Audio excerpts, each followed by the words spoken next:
Lauren and Owen, they don't really fight as a couple. I mean, it probably helps that they're in high school and they're not trying to figure out how to pay taxes together. But even for high school relationships, the two of them, Lauren and Owen, they just seem like they're freaking made for each other. They're both athletes at the school. They both have blondish hair. I feel like that's high school relationship gold. People call them the golden couple, which is a bit of a dramatic label to slap on two 13-year-olds, but they're gonna be 14 soon, and it's just a nickname until they get a text message in a group chat. It's a group chat with Lauren, the girlfriend, Owen, the boyfriend, and this number that neither of them recognize. And the text message reads, "Best day ever." Who is this? Only one of you got voted on homecoming court. This is epic, LMAO. For my non-Americans, homecoming weekend is usually the weekend that football season really kicks off at schools, meaning you have this really big football game, homecoming game. Owen is on the football team. And then you have homecoming, which is like, I guess it's kind of similar to prom, but not as official. Everybody dresses up. You have to have a date. You have to ask someone to be your homecoming date. It's a whole thing. The price breakdowns of people's dresses, glam, everything, it goes viral on TikTok. It's a production.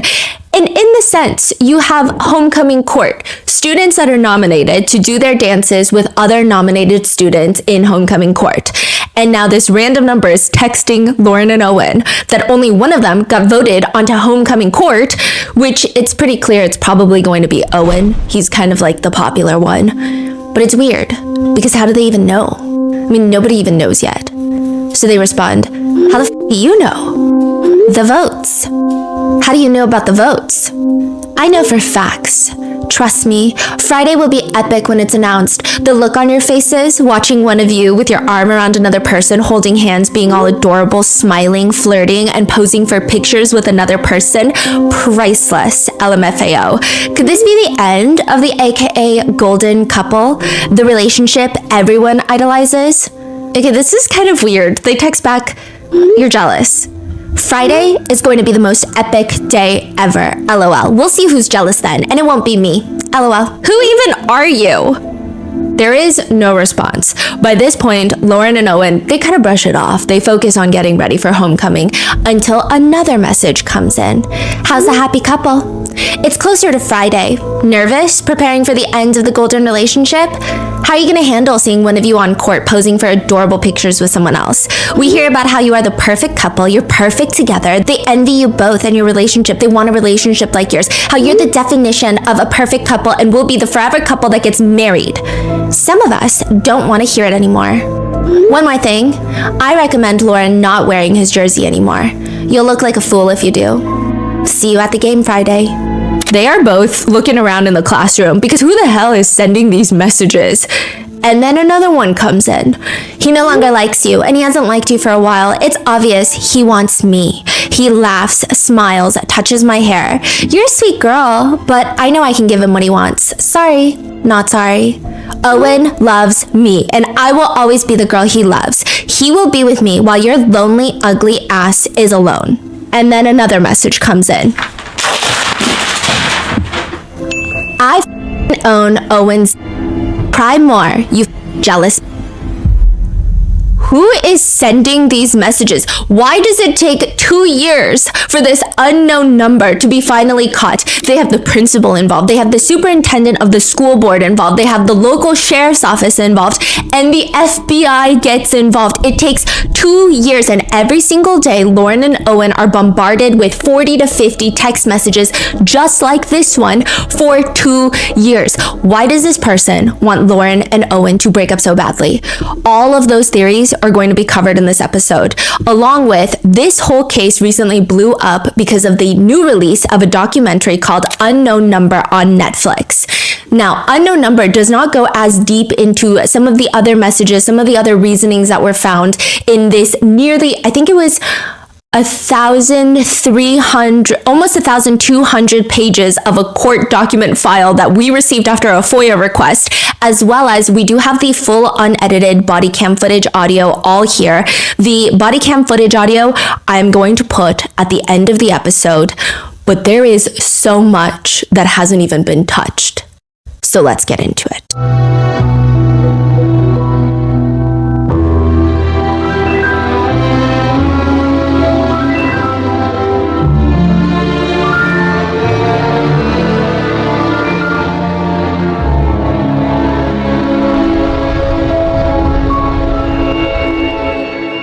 We would like to thank today's sponsors who have made it possible for Rotten Mango to support Stand with Nepal, Help Families of Martyrs. On September 8th, 2025, peaceful youth-led protests against government corruption turned into a national tragedy as the state massacred 19 protesters and counting. Stand with Nepal is a GoFundMe whose mission is to help deliver medical and supplies to hospitals, support the families of martyrs, many of whom have lost their only breadwinners, as well as strengthen the grassroots efforts of Nepal's youth who are risking everything, including their lives, to stand up against corruption. This episode's partnerships have also made it possible to support Rotten Mango's growing team, and we would also like to thank you guys for your continued support as we work on our mission. As always, full show notes are available at rottenmangopodcast.com. Today's case involves mentions of cyberbullying, mental abuse, harassment. Please watch at your own discretion. A few quick things. We received in total over 1,000 pages in court documents, hundreds of those pages being text messages. I will say that sometimes in the documentary, the text messages are just kind of thrown in there with these very cool edits where the context is kind of lost and I don't even know what the conversation is about. And I feel like it almost makes it less scary, like less of, oh, this feels serious. Sometimes it might even come off a little bit like, oh, this is kind of weird that they're texting that. So I wanted to give some more context to those text messages. And we also have the full body cam footage from the day that they tell Lauren Licari, who had been cyberbullying and stalking her for 2 years. But due to privacy, the police have pre-blurred the footage. So even though most of us have seen portions of it unblurred on Netflix, I'm going to provide the entire audio footage at the end of this video, which I will timestamp for you in the pinned comment below. And there's lots of text messages that we pulled from the court documents that it's just a lot. We were also able to talk to Owen briefly. He's a really friendly and sweet guy. I think it's nice to see that he's been able to maintain a positive and kind attitude towards everything. Maybe one day we'll interview him because I'm sure it's been very interesting to see everyone involved to, I guess, watch as this documentary blows up in real time. So with that being said, let's get started. Beale City, Michigan is a very small town. They will probably tell you it's the type of town where people leave their doors unlocked every single night, or every person's smile lights up the room. That's the type of town. And this case has nothing to do with unlocked front doors or dentistry. The important thing here is it's a small town. Beale City, Michigan is quintessentially where everybody knows everybody and their mother. They know your grandparents.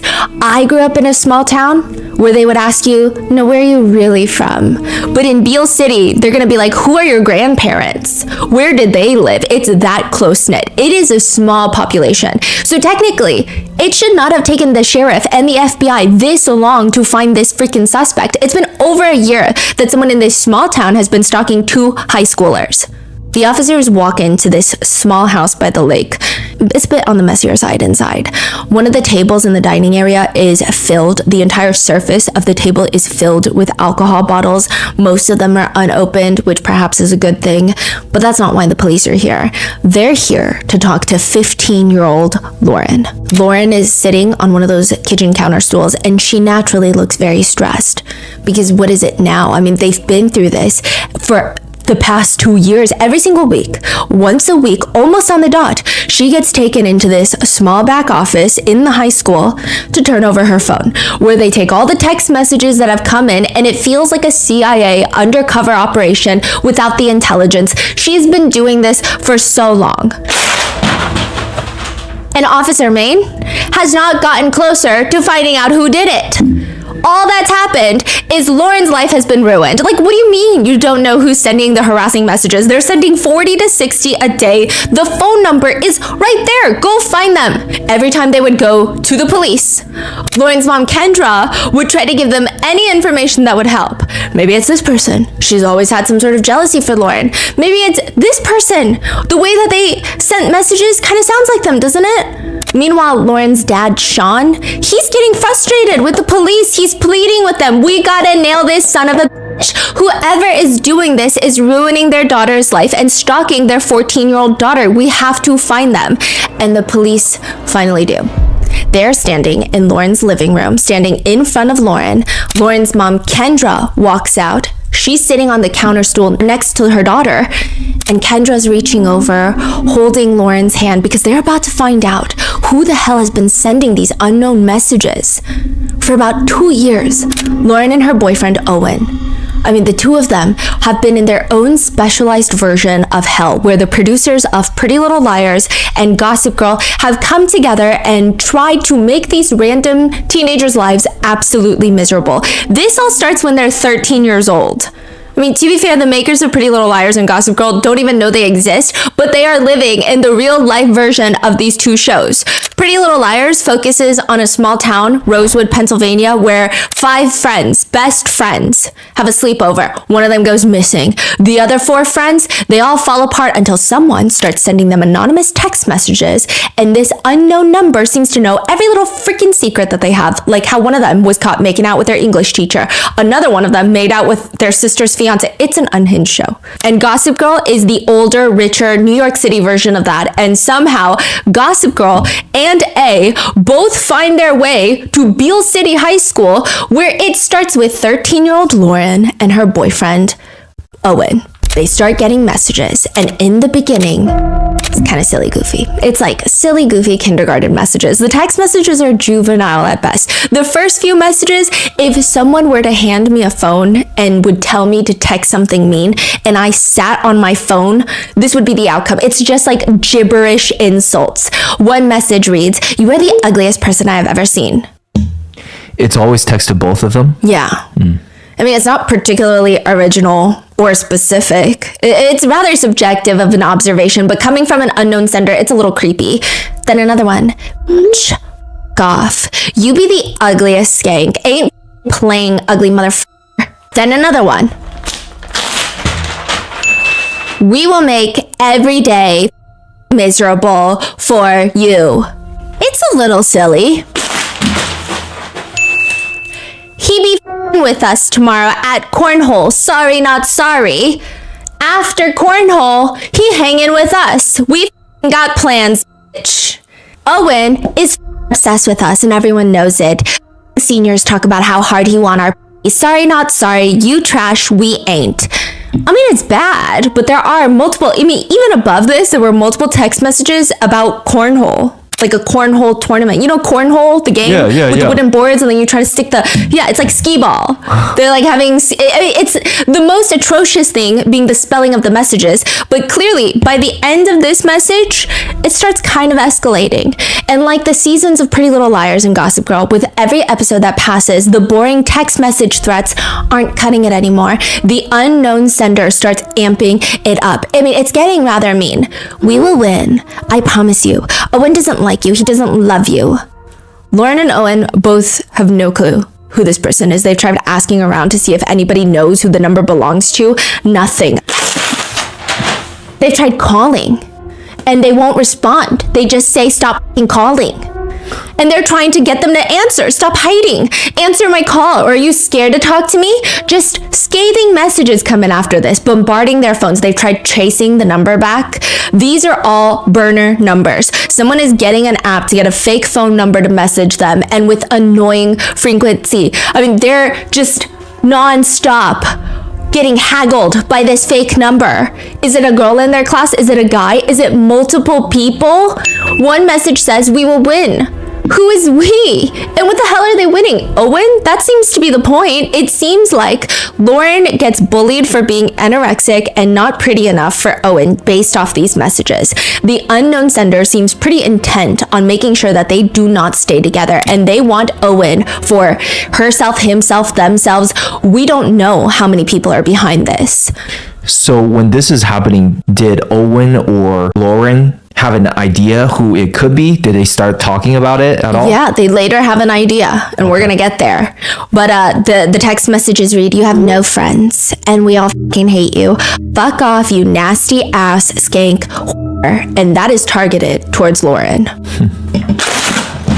And it's all a game to the unknown sender. I apologize. It became a game.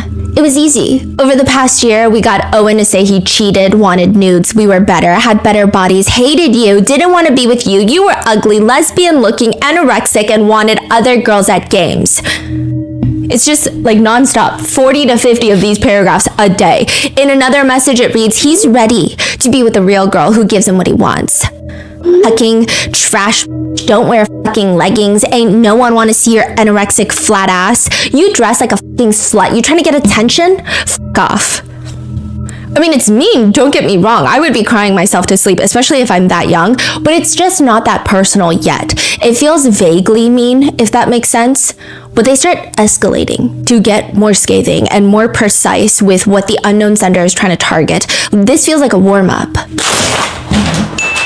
For real, how do you not break up when he says you ugly, embarrassing, mistake, anorexic, worst body, ain't giving him? He wants sex, BJs, and making out. He doesn't want your sorry ass. He wants a real girl, and we will make sure he gets that. Don't come to the game. He ain't want you there. He ain't want to see you. He hates you, which is probably enough to get Lauren to feel like, wait, I don't know who this person is, but what if there is some truth to it? What if Owen is doing something weird? Then another text message that makes Lauren feel paranoid.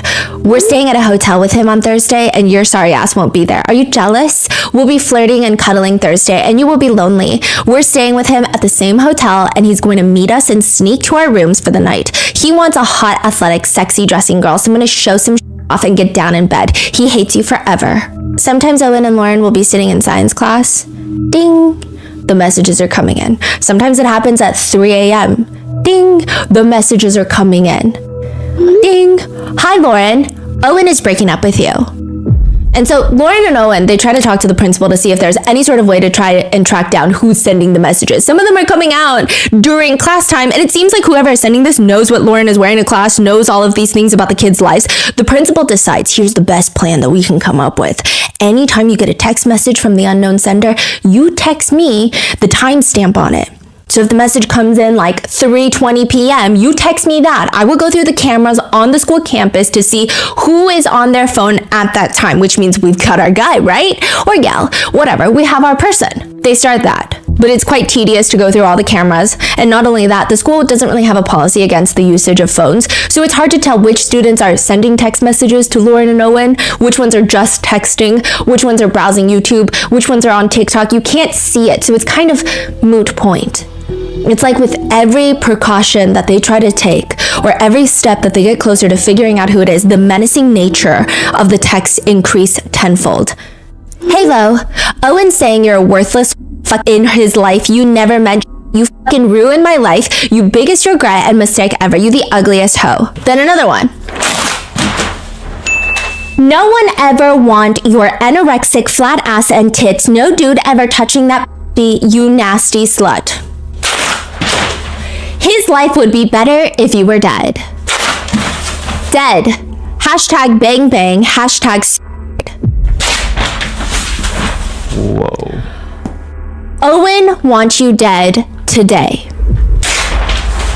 Jump off a bridge. Like, how long has this been when they start texting these type of messages? A few months in, but it goes on for a long time.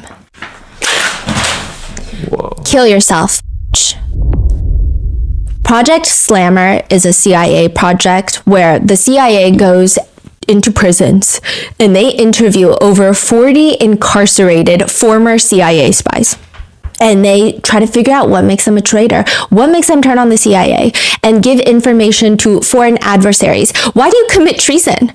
The big one is obviously narcissism. There is a huge money gain element there, but typically it takes a narcissist to become a spy. They also typically like to think of themselves as bigger than a regular employee, someone with a bigger purpose, and the rules and consequences of, literal treason don't apply to them, so it should be fine. But that's not really new and riveting information. Like, they can't really find who's a narcissist in the CIA. And I'm sure they can, but that doesn't mean all of them are useless traitors. Most of them are probably useful intelligence agents. They've also identified the most critical time point in which someone could potentially become a mole. They already have to have some sort of personality dysfunction, like narcissism. The ease of opportunity has to present itself. Nobody's going to go and hunt down the opportunity to become a traitor. And 3, they have to have an acute life crisis. I thought that was so fascinating. So it's not the biggest life crisis. It's a middle of the road life crisis. It could be a small professional humiliation, a small to medium-sized financial obstacle. It's not bankruptcy. It's like you are now $10,000 in debt because of gambling. Why is that so crucial for this to happen? Acute life event means that it has the ability to throw that type of person off and make them vulnerable into making very bad decisions or feeling like they're meant to do something bigger in life. If the life event is too big, they usually don't have the mental capacity to become a traitor. So it has to be like a medium-sized life event. So for example, if a parent dies, and it's not sudden, it's like old age, that's an acute life event because everyone is under the impression that your parents are supposed to die before you do. But if their child dies, that's too major of a life event. Fascinating. Yeah. It's interesting. So it's like a life event that shakes them up, but it cannot be so big that they're so shaken that they cannot become a mole. And a lot of the ways, I'm sure the CIA has got advanced ways on figuring out who's a mole.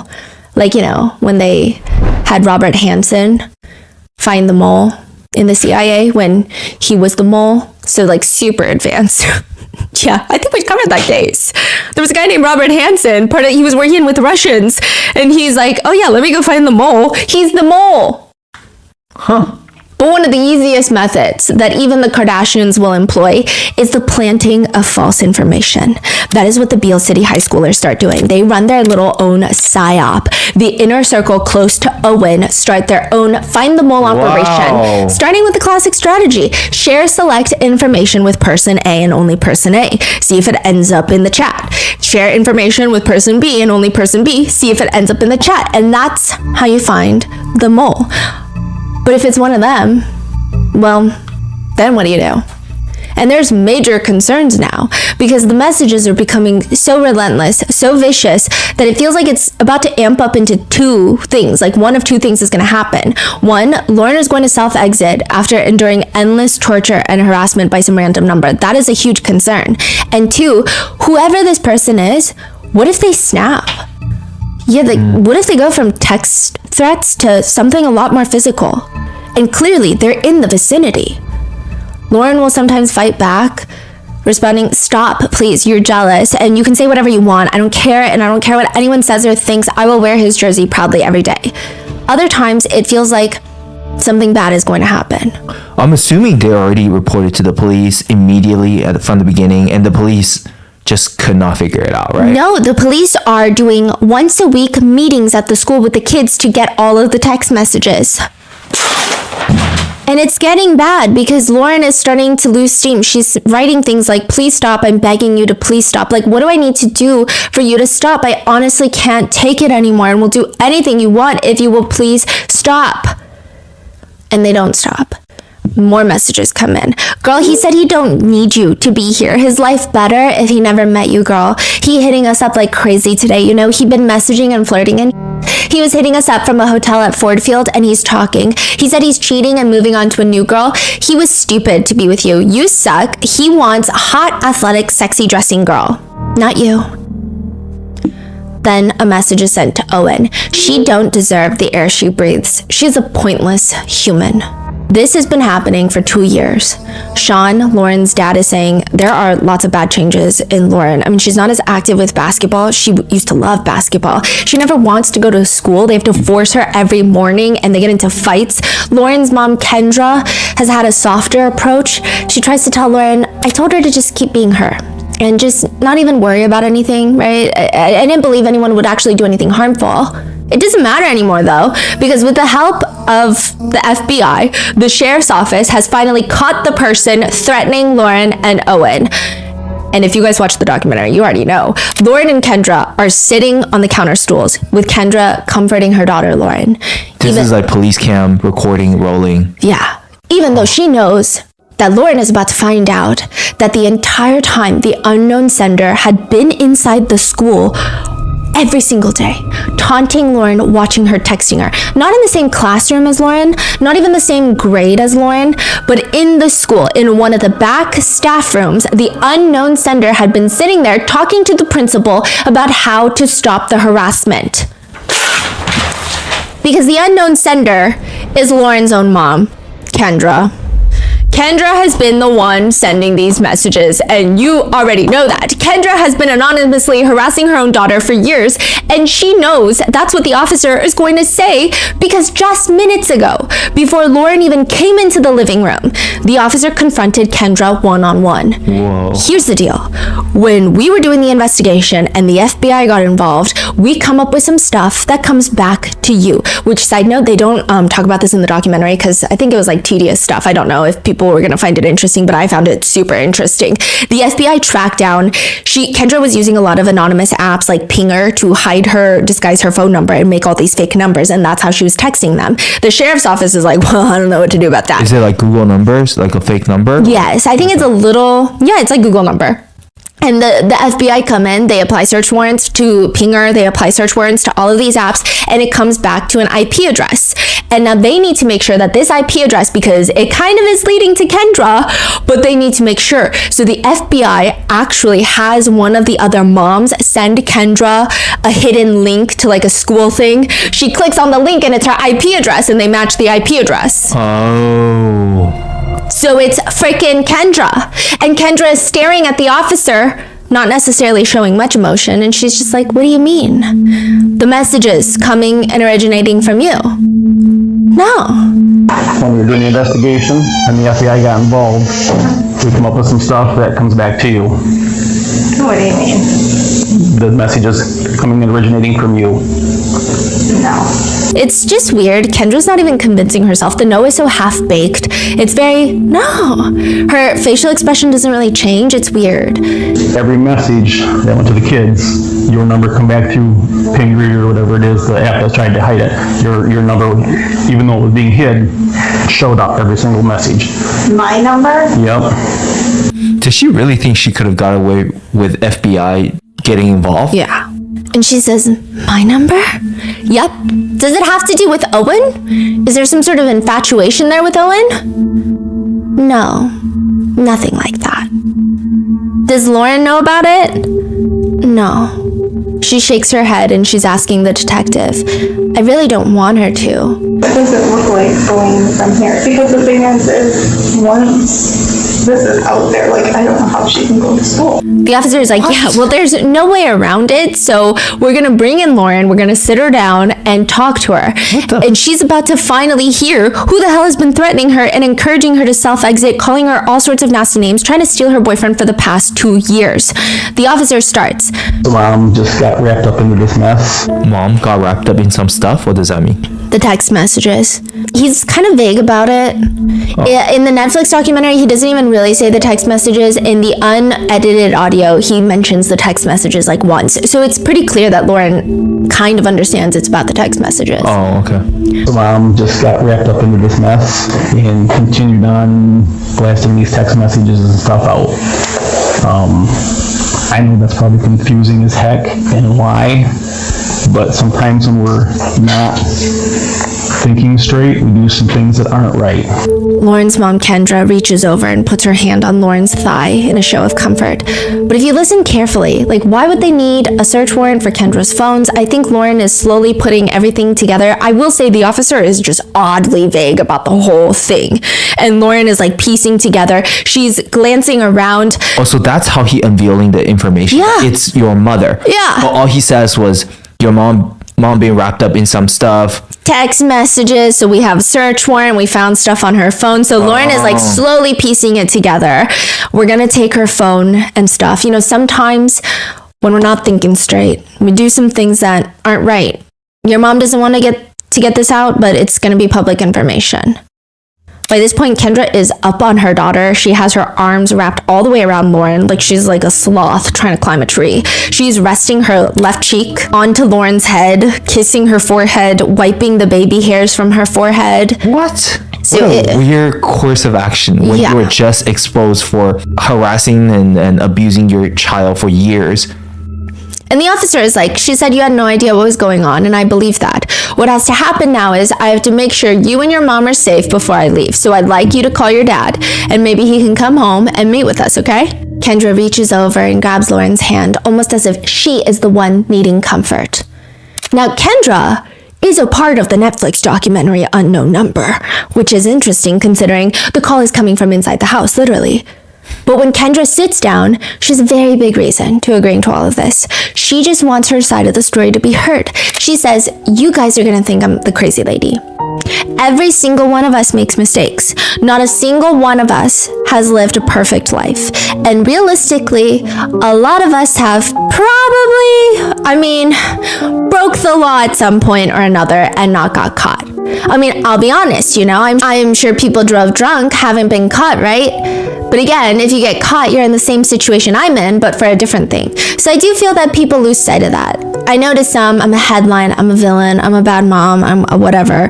But that's because, one little piece of my story, they don't know my whole story. And she explains. So the messages stop for a little bit and they pick back up. In my mind, I'm like, how long do we let this go on? So to give you some further context, an unknown sender starts sending harassing text messages to Lauren and Owen, and then they stop for like 11 months. They stop sending any messages. And then all of a sudden the text messages pick back up again, and this time it's 40, 50 a day for a year. Kendra is saying that she never sent the original messages. Oh, really? Yeah, we're going to get into that later. More on that later because nobody believes you, Kendra. But she says after 11 months, she picks up where they left off by sending harassing threats. And her reasoning for this is very simple. She wants to catch whoever sent the first original text messages. She wants to find out who they are, so she's going to send more messages. She says, what do I do as a parent? Honestly, the best way would have been to stop it by shutting her cell phone down, right? But then I was like, well, why would she have to do that? Why should I have to get her a new phone? Like, because of someone else's actions, right? I really wanted to get to the bottom of who it was, right? And that's when I started sending the text messages to Lauren and Owen. I was sending the messages in hopes that maybe they would send back asking, is this somebody? Is this so-and-so? To just kind of give me something, right? Oh, this person's crazy. Yeah. Oh my God. When is she saying this? When she's getting in the Netflix documentary. Like, this is with the police at the police station? No, or this just sitting is at home? This is like after she's a free woman and she's sitting down with Netflix. Oh, wow! She made up this really nobody even freaking will believe 1% of the reasoning, and she's like telling it with full chest. Yeah, and all the IP addresses lead back to her and only her. So. Oh my God! It doesn't even make sense. No, it doesn't. Her reasoning doesn't make sense. But she says, I was also hoping that as maybe they talked about the messages amongst their friend group and stuff, that something might come up that could help pinpoint, where they were originating from. I started in the thoughts of, we need some answers. And then it just kept going. It was a spiral. Kind of a snowball effect. I don't think I knew how to stop. I was somebody different in those moments. It was like I had a mask on or something. She starts spending 8 hours a day sending these messages to harass her daughter and her daughter's boyfriend. It becomes her full-time job because she lies about having a job. She gets let go of her job and lies about it. She never tells her family that she's been let go of this job, and for a year she pretends to go to work, but instead she is sending messages. What's her job before? She used to be an IT specialist at Ferris University. She was let go, and now this is her full-time job, sending messages. And she Wait, I'm so sorry. Yeah. Okay, they're not in the university. No. Is that the acute life event that you were mentioning, or it's unrelated? It seems like it's one of them. Isn't that interesting? She got fired. Yes. For what reason? She spent too much time on her phone, on texting and video calling and calling people that were not work-related. Wow. So she gets let go, and this becomes her full-time job, sending messages, and she's saying that she's doing this to catch the real person that sent a few messages 11 months ago. Meanwhile, she's over here texting Owen and I down to suck finger fuck. His and fingers, my d and mouth. Making me creamy. And not in the documentary, but in the court doc, it reads, Owen, like our science convo about redacted being fingered, he's ready to do it to me. We know you ain't doing it, and like they told you, he need better. I will be that girlfriend for him and give him it all. This is again from the court documents. I don't know why they weren't shown in the documentary, because these text messages, even just the text messages that were shown in the documentary, a lot of netizens are saying, how is she not charged with like sexually harassing a minor? But those text messages in the court documents are worse. Another text message from the court doc again reads, these are 13, 14-year-olds. Owen got the fingering deets, and he be and I be jerking and making him creamy. You be fucking jealous. So her text message just like vulgar. There's not even a message. The message is, Owen wants me and not you. Yeah, just over and over and over and over. Another text message just reads, creamy. You should have been a real girlfriend and gave him what he needed. Be jealous. My tits in his face. Real ass, real body, bitch. Bed pics for real. FaceTime get real. Our text, he jerked off for me. Fuck off. He said I'm fucking hot. Best ever. Fucking making him horny. Fucking make him horny. Make it cream. Again, Kendra claims she has a very good reason for this. She is basically going undercover to figure out who the real harasser originally was. You have to believe her. Not being invited to Chloe Wilson's annual Halloween party would probably have me crying in my room at night. Chloe is one of the popular girls at the school. She's on the volleyball team, the basketball team. Her parents are popular. She has friends from nearby schools. Everyone knows Chloe and everyone knows her Halloween parties, except Lauren, who does not even want to go. And technically, Lauren's not invited. But Owen states, well, if I'm going, then you're going to come with me, because Owen and Lauren are dating. Lauren and Owen have been dating for like a year at this point, and Owen, by all accounts, seems like the more popular one. He seems a little bit more social. He has a lot of friends. He's on the football team. And Lauren is described by everyone as being pretty quiet. She likes to keep to herself in a small group of people that she knows, and that's what she likes. And the Halloween party does not sound like something that she wants to attend, but they're dating. This is part of the life, so now it's part of hers. Lauren just does not really get along with people like Chloe. Beale City High School cliques seem very intense.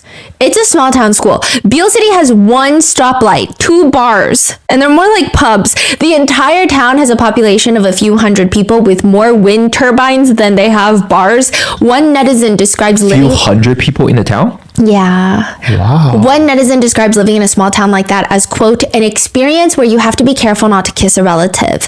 Not because incest is like a trend or a shared experience, but because there's only so many residents and you can only have so many drinks before you're like, wait, am I blackout drunk and making out with my cousin? It's a numbers game. Whoa. Oh. Lauren describes living in Beale City as a really small school in a really small area, and everybody knows everybody. I feel like you're going to absolutely love living there, or you're going to loathe it. It's cute. If a local is diagnosed with cancer, the whole town will start a meal train and sell shirts that read, "Nobody fights alone." And there's only about 30 kids per class. Meaning Lauren's class that she's graduating with consists about 30 to 50 students. The entire school building is K through 12, all in one building. I feel like the kids are all just in one class completely. And out of the 30 kids, they have separate group chats, separate friend groups. Owen describes it as, you've got the popular kids, like Chloe and her friends. You've got the cheerleaders. And then you have the quiet kids. I guess because there's not as many people, there are less groups. I mean, nobody says it outright, but it seems like Lauren is maybe in the quieter group, Owen is maybe in the popular group, or, Lauren is maybe floating between the groups. And nothing is wrong with any of that. The problem comes when everyone is just talking about everyone. I mean, if there's only a few hundred people, Yeah. that's not that hard to find out who. That's what I Right? was saying. Wow.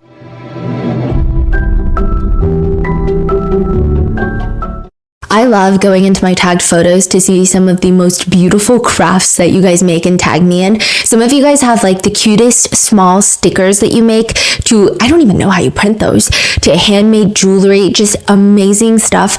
I would love to support you guys in the way you deserve. So if you are waiting to start your own small business, this time is now. Taking your business to the next level is a dream that a lot of us share, but too often I feel like it just stays a dream. The what ifs creep in. What if it fails? What if someone gets the idea first? Turn those what ifs into why nots and help your business soar with Shopify. As you guys know, we have a special project with Shopify in the works. Although I can't make any promises, if we were to ever do a pop-up shop one day, Shopify's point of sale system would have us covered with wireless hardware that can synchronize physical orders with any online sales so we don't lose track of inventory. Turn those what ifs into why nots and keep giving those big dreams the best shot with Shopify. Sign up for your $1 per month trial and start selling today at shopify.com/rotten. Go to shopify.com/rotten. Shopify.com/rotten.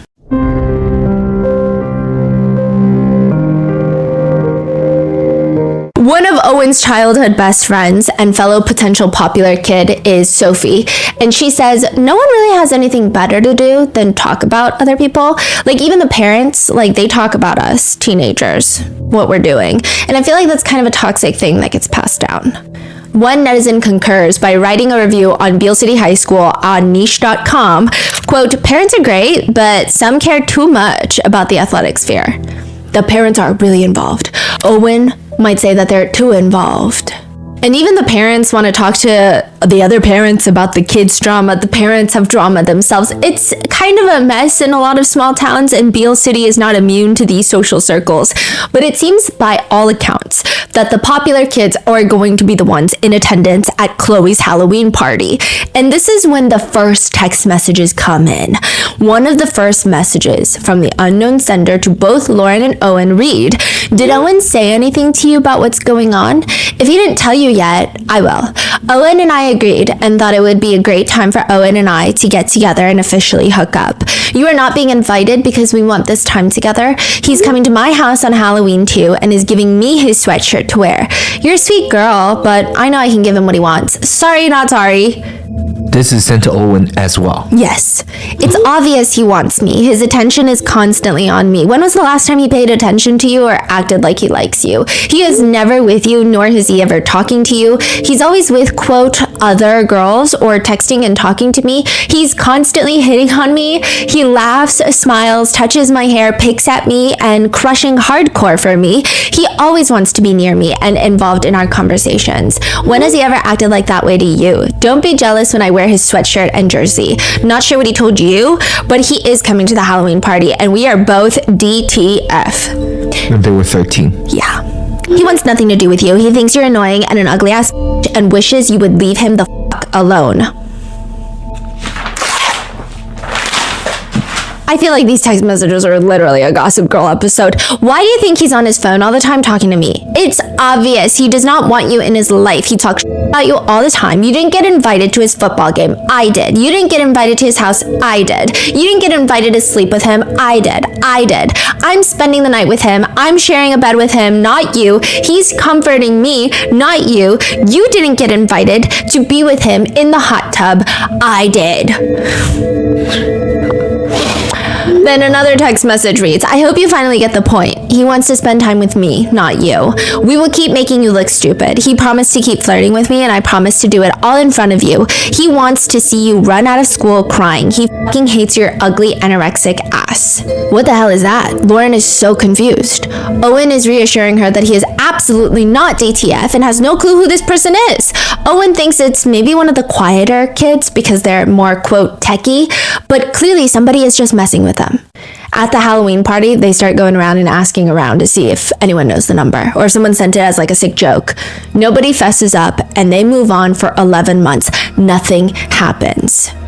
Kendra claims these Halloween messages were not sent by her. She said, "Not those ones. I did not. It wasn't until way later." 11 months later, the messages start again, and I feel like they're way, way, way, way worse.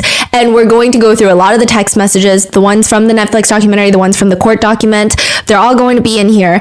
And we're going to go through the messages while we go through the theories of why Kendra did this to her own daughter. Because I feel like Netflix kind of at the end threw out a reasoning of why Kendra did this, but a lot of netizens are not even convinced by that reasoning.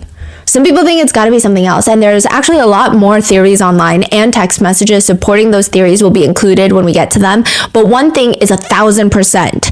All the roads lead back to Kendra. 18 months into the messages, terrorizing the entire school. By month 18, I mean, everybody knows about this. But like the first month, everybody knew about it. The principal, superintendent, the sheriff, everybody's involved. Kids are pointing the finger at other kids. The parents are pointing the finger at kids. It's not until April 2022 the FBI gets involved. And like I said, all the IP addresses, even the beginning ones that she claims she absolutely did not send, were all sent by Kendra. So why did she do it? Theory number 1.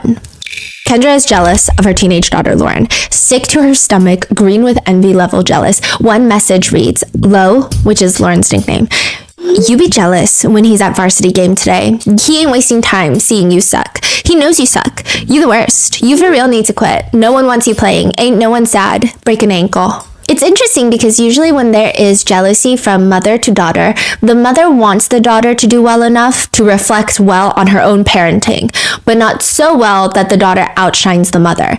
Basically, this experience, this is a Redditor. My mother always wanted me to be pretty, but not too pretty. Like I had a cute tiny waist, so if I wore a belt that defined my waistline, she told me I looked like a slut. It's interesting. Some psychologists have said it's like a narcissistic mother views their daughter as direct threats. Anytime they look at their daughter, it is a reminder of their youth and a reminder of the mother's own aging process. They want to provide more freedom for their kids because that makes them look good amongst their friends, but they also resent them for having a better life than they did, so they want to take them down. Another message reads, you have no friends. You fucking suck cock for guys to talk to you. You fucked up. You treat him like shit. You don't get with him in bed. You don't sneak out with him. You fucking dress awful. Ain't no guy want that. You look like an anorexic toddler. That ain't sexy. It's embarrassing. You need to do something about that. You need to change your face, hair, body, clothes. He agreed. He won't give you his jersey to wear. He ain't wasting no time. No waste of space mistake. Ugly anorexic toddler wearing his shit to embarrass him. He ain't proud of you and wishes he never met your sorry ass. He said it looked better on a dog than you. Embarrassed when you wear it. That was from the court document. Perhaps Kendra is just jealous that her entire role that she now sees it is, and this is not me saying it, but maybe she just sees herself as a mom now, and Lauren is maybe entering what Kendra believes are her prime years, high school, college. Kendra's cousin was interviewed for the documentary, and she said, you know, Kendra is very fun, very outgoing, the life of the party. She likes the attention, I think. If she were here right now, so she's being interviewed by the producers, and Like she says, knows the whole thing. And she says, if Kendra were here right now, and you're talking to me, you're interviewing me, she would be dancing over there to try and get your attention, to get you to look at her.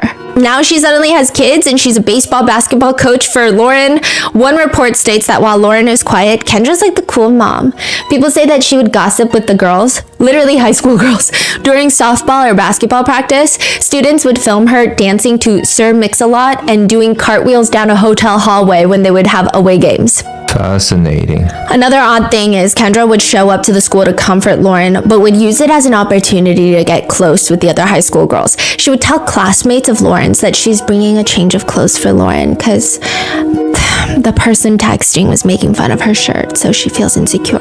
She's texting it, and she's bringing a shirt. And then now she's getting sympathy from all these high school girls that are like, oh, Miss Lakari, I feel What so a great bad. mom. Yeah, that's so sweet of you. And even if she wasn't, why would you even consider text or telling someone when the bully is supposedly in the classroom and could use it against your daughter? Or another time she'll text girls in Lauren's class saying things along the lines of, can you go to the bathroom and check up on Lauren? She just texted me that she's crying in the stalls.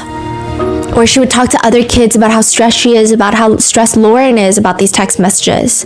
But Kendra will swear, this is not the motive. She is not a jealous mother. Yes, she was targeting everything that Lauren was insecure about. However, it wasn't to make her feel bad. Kendra straight up says, Lauren knows she's petite. She knows she's small. She knows she's thin. So I might have kind of picked up on some of her insecurities. Her hair, her appearance, her looks, you know. But honestly, the messages weren't really targeted at her insecurities.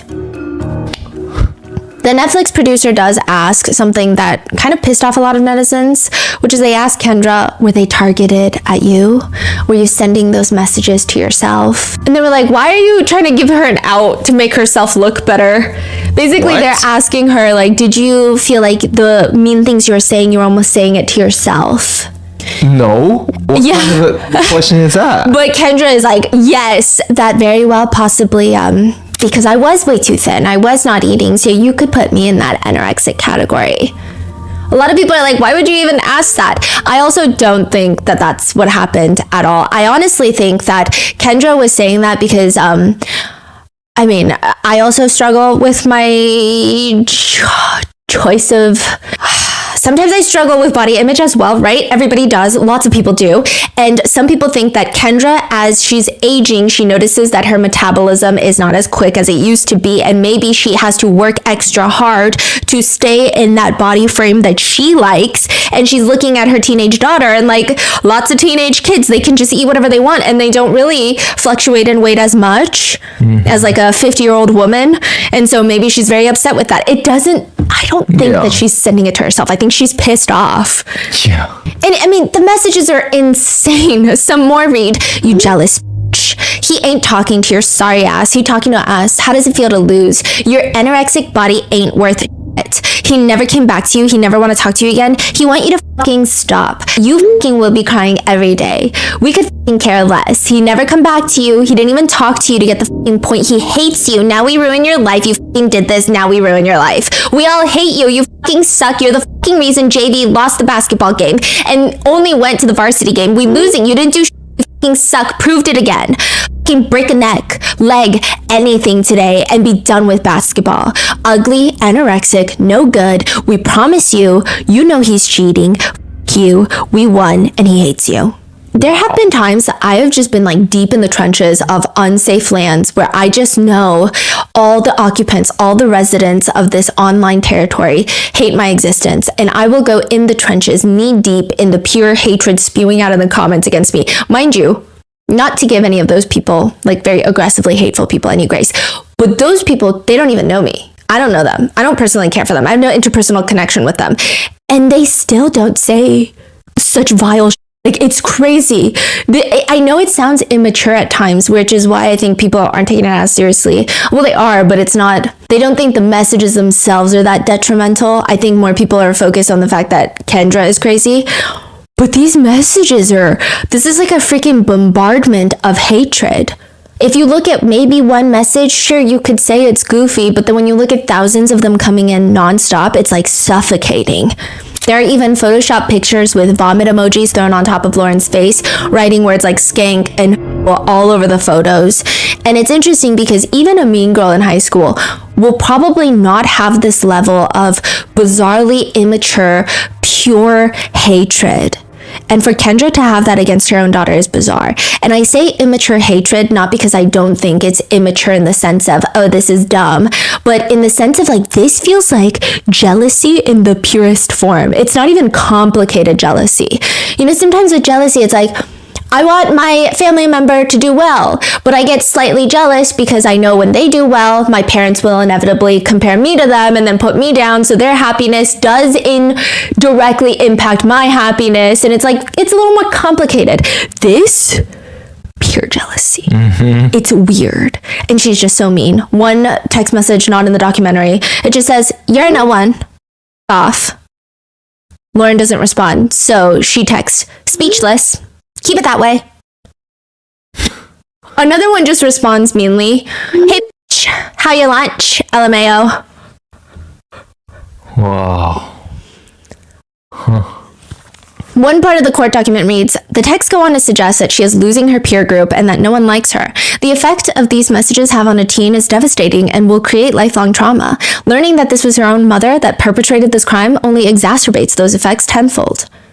Wait, did her dad find out? Yeah. And what was all of that reaction? We'll get into it. He was devastated. One netizen comment reads, she was obviously jealous of Lauren. Like, be for real, Kendra. And of course, netizens have taken to armchair diagnose Kendra. Is it narcissistic personality disorder? But people are also arguing everybody has that these days, according to the internet. So like, what does that even mean anymore? Some people are saying, is it borderline personality disorder? Others are arguing, again, Everybody has that, antisocial personality disorder. But the one that's being more seriously thrown around in this discourse is histrionic personality disorder. HPD is usually characterized by a pervasive pattern of excessive emotionality and attention-seeking behaviors. People who genuinely are annoyed not being the center of attention, they will act in strangely inappropriate sexual ways in front of even coworkers just to get attention that they crave. Basically, another disorder that people like to slap typically on women on the internet, but usually incorrect. It's not that common to have HPD, but I do see how in this specific case, some netizens are coming to the theory that Kendra has it. Firstly, it's one of the nicer diagnoses that you can give her. The other one just being like a pervert pedophile. But they're basically saying Kendra is the type to pretend to faint or get sick at everyone's birthday parties. And maybe that goes hand in hand with the jealousy that she feels for Lauren. The speculation online being that she cannot stand not being the center of attention and she's being outshined by her daughter. I will say that HPD does have a very strong stigma because I think the need to be the center of attention and it comes off as someone who is very vapid or vain. But one good comparison that people have with HPD is they say like a character is like Harlequin. It's not like I just want everyone to look at it. It's usually connected to some deep desire to feel accepted, and they just go about it in ways that could be slightly destructive to themselves. Nevertheless, a lot of people believe Kendra might have HPD, which does not excuse her actions, nor does it mean that someone with HPD would do something like this. It's just part of the discourse. A lot of people point to the way that even at basketball games, she's like doing the cartwheels with all the teen kids. Like, it's weird, but at the same time, she's bullying her own daughter for her basketball performance. Text messages read, LMFAO, 2 points. You suck. With one comment reading, she was jealous of her daughter. I mean, she was pretty good. She was pretty good at sports, was the #1 couple at school, and her mom envied the attention she got. So she tore down the town in order for her daughter to have a greater need for the mom in her life. Classic narcissistic abuse. Oh, another thing that was just so jolting. In the court documents, Kendra kept a screenshot of all the text messages organized on her desktop. Literal PDF files of text messages. Like the thousands of them? Yeah, a lot of them. And then another folder just titled Snap. It has all of her login history for Snapchat. And then she has a folder that was titled just O, and it was a letter to Owen, which was not included in the court document for privacy reasons, obviously, but it's weird. We're going to touch up on that later. So that's theory number 1. But being jealous of her own daughter, which is a very real thing that happens, there is the other theory, the second theory. This is the one that Netflix kind of drove more into, which is cyber Munchausen by proxy. So to give you some context, Munchausen syndrome is someone who loves to pretend to be sick, to make themselves either literally sick or pretend to be sick to get sympathy. It's giving, I'm dying, but not actually. I just like that you're nice to me when you think I'm dying, and I think I look really good in a hospital gown. Munchausen by proxy is when a caretaker makes their caretaking subject, usually their child, sick. So everyone can rally around them. And this is actually a lot more dangerous because most of the time it's not pretend. Most of the time they are making their child sick and the child has no idea, and because the child can't lie to the doctor, so they just physically make them sick. These are the people that like to wrap their little cardigan around them and cry in the hospital waiting room. It's very terrifying. It's my poor child is sick and I'm secretly poisoning them. And now there's the online variation of it. Munchausen, where people will fake having cancer, posting literal TikToks of them getting chemotherapy, setting up GoFundMes, only for everyone to find out that they don't have any sort of terminal illness at all. They are healthy as a horse. Then you have this case, cyber Munchausen by proxy. Lauren is getting bullied, cyberstalked, harassed, bullied. She is a victim. And Kendra is her poor, sympathetic mother trying to fight for justice to make sure her daughter is okay. That is the theory. I mean, there have been reports of people making fake accounts to bully themselves for sympathy. There have been other reports of people making fake accounts to bully their friends. Okay, so this is where it gets weird. There have been reports of person A making a fake account to bully their best friend online, person B. And then it's like an anonymous hater. And then person A switches back to their real account and defends their best friend. Oh. To drive their best friend closer to them. Yeah. Oh, wow. I know. I was down a rabbit hole looking into this because I was like, cyber Munchausen by proxy? How does that even work? Wow, that's fascinating. So now Kendra is a woman who cyberbullies her daughter so that she can feel needed. That is the theory out there on why Kendra did all of this. Kendra's cousin says, Kendra has been always an attention seeker, but when it comes down to it, she's always a good person.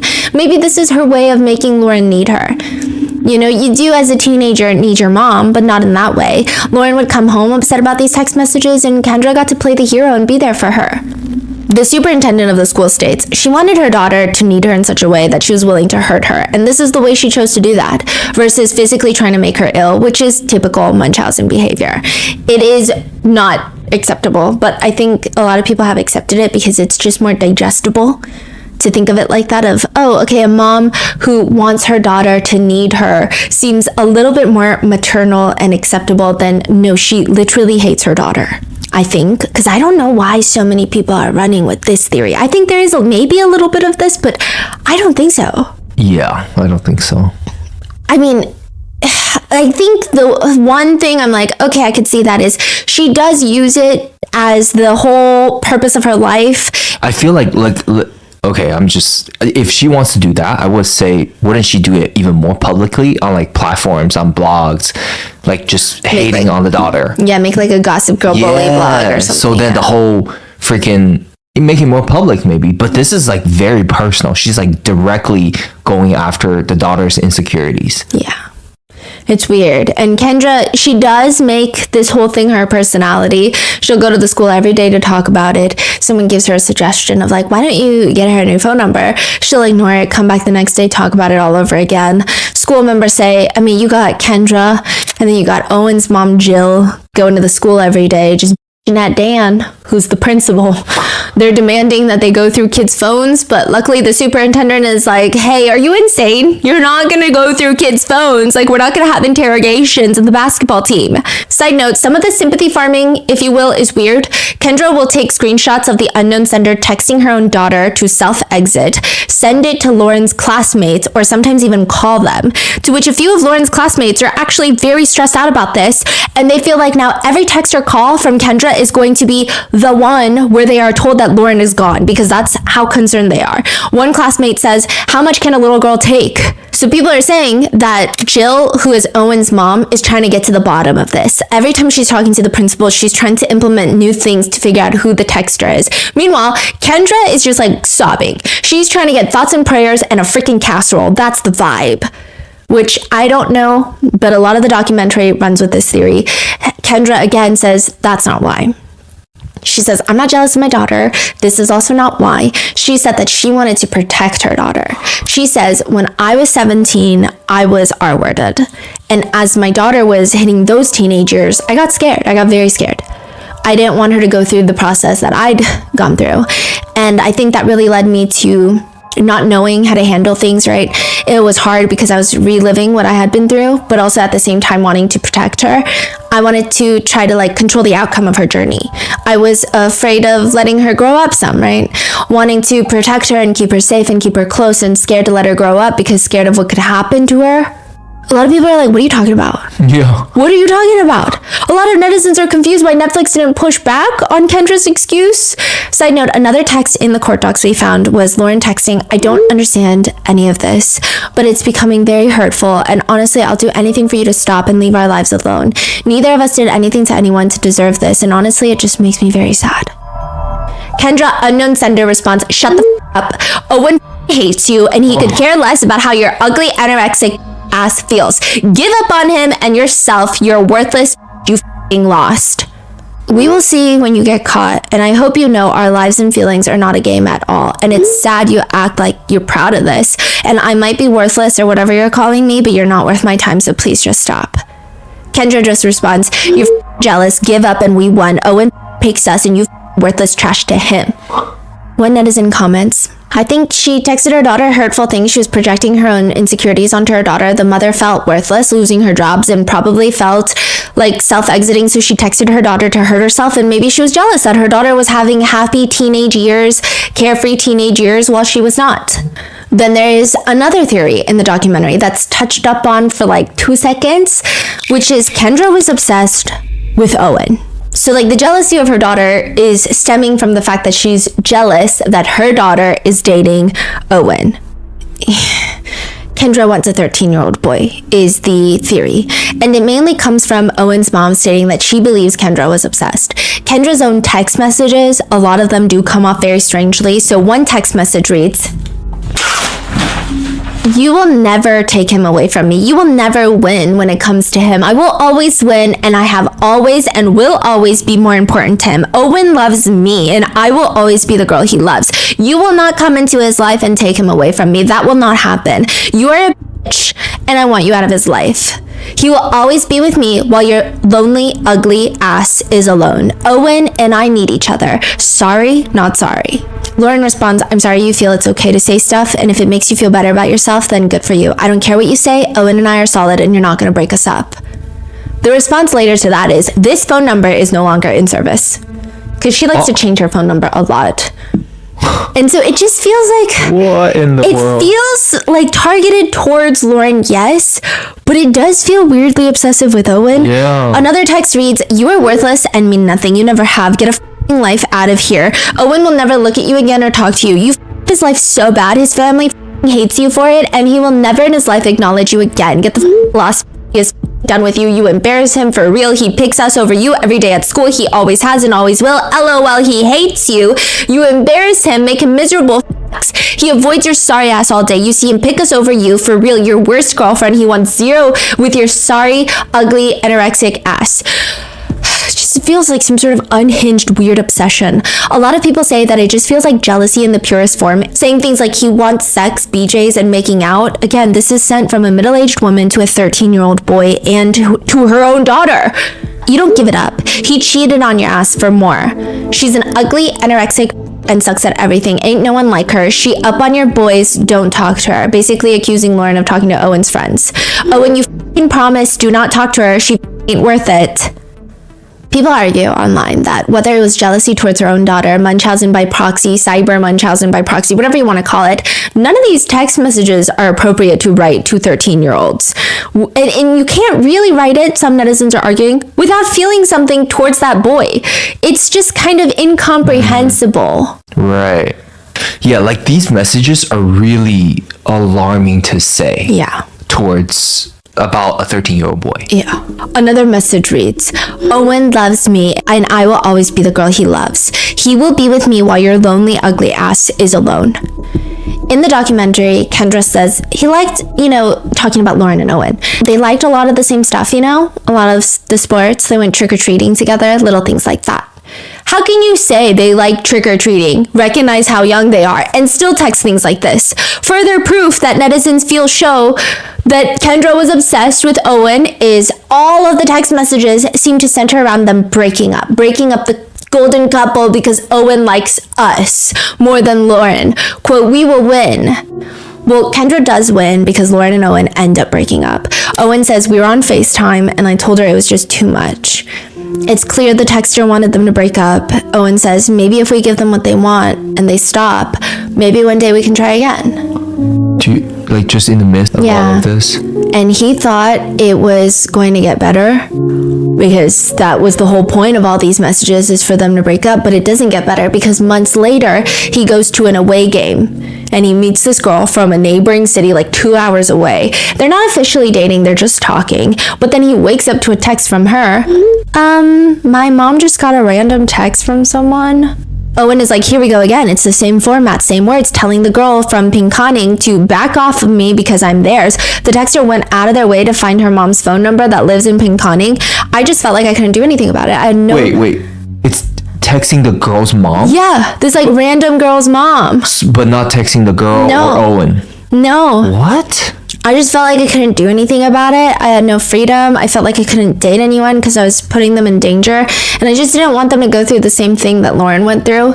It would eat me alive each and every day. I feel like I was losing trust in everyone. In a text thread, the girl is asking him, "You know who it is?" "No. My mom just got another text this morning. I'm really sorry." Owen states, so me and the girl from Pinconning ended up breaking up because of this. Furthermore, there's an anonymous tip that gets sent in accusing Lauren of bullying Owen that is sent in by Kendra herself. It feels like in some respects, she's competing with her own daughter and all these other girls for this 13-year-old boy. When they were dating, Kendra would go out of her way to go on these dates with Lauren and Owen to take pictures of them. She signed up to coach Owen's track team. She wanted to become his, quote, second mom. She went out of her way to drive Lauren 3 hours to watch one of Owen's championship games. And there had been this huge tournament in Florida for Owen. Kendra thought, why don't we turn it into a whole Licari family vacation? To which Jill, Owen's mom, gently told her, maybe not. But now in hindsight, it just seems strange because even after the breakup, Kendra is attending games that Lauren is not going to, sitting right next to Owen's mom, Jill. Owen's mom, Jill, says, I think she became obsessed with Owen, which is hard being a mom and that she's a grown woman. But I think there was some level of relationship that she wanted to have with Owen that obviously is not acceptable at her age. If you looked at the way she treated him, how she glorified him, how she would go out of her way to do anything and everything for him and just be noticed by him, she would just randomly text him and try to keep a connection with him. She came to all his sporting events even after Lauren and him broke up.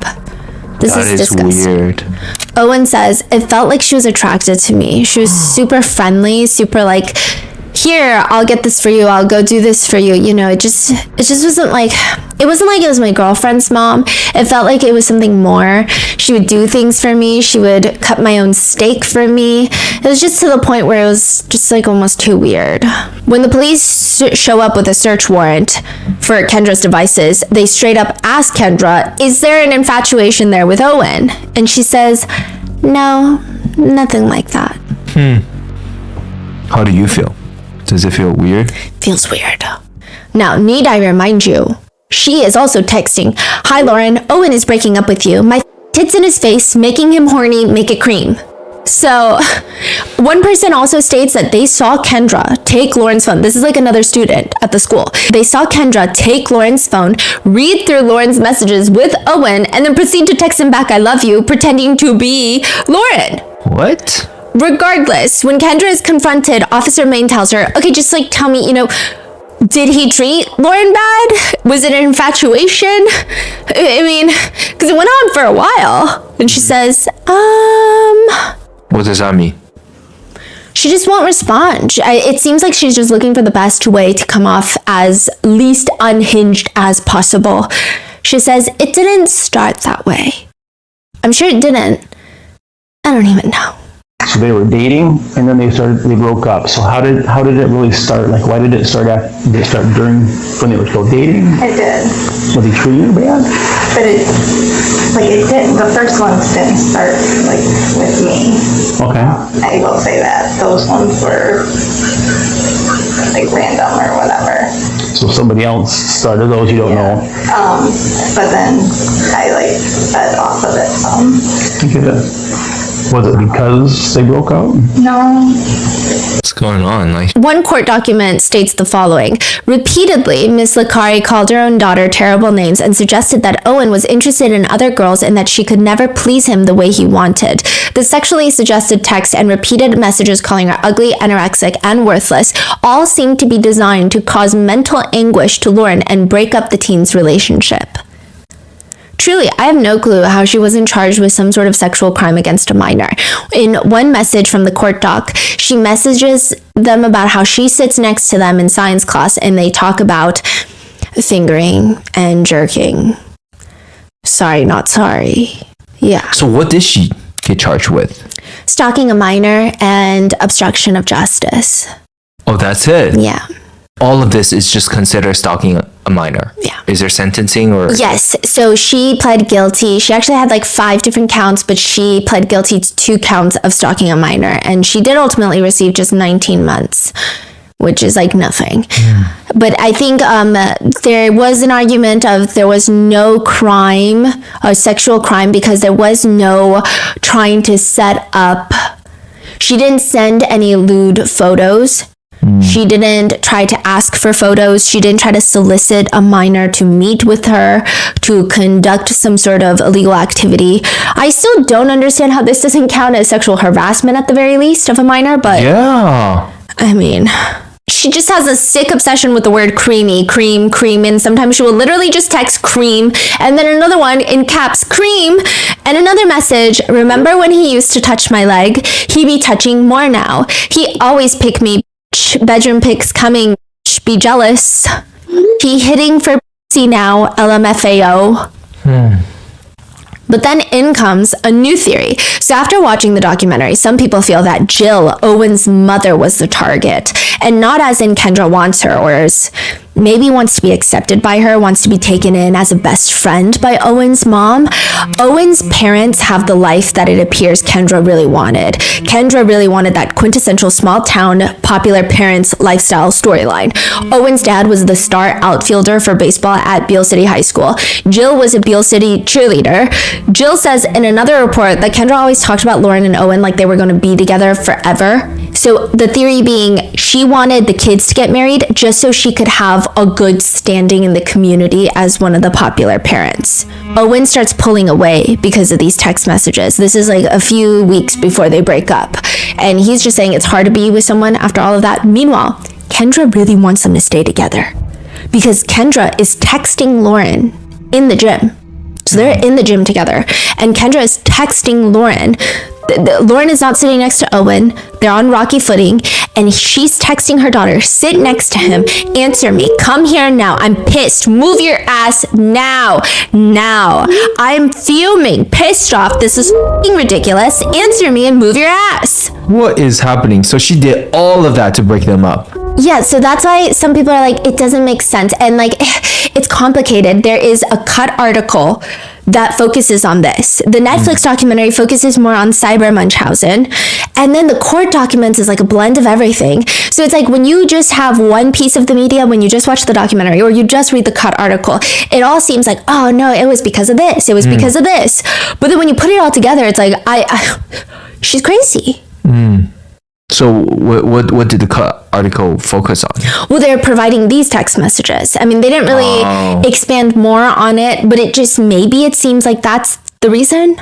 Maybe if she thought Lauren and Owen got married, she would be connected to one of the more popular families in Beale City. Or maybe she knows that now she is going to be more distant from Owen. True. Right? They're broken up. There's no reason for her to be hanging out with Owen now. Yeah.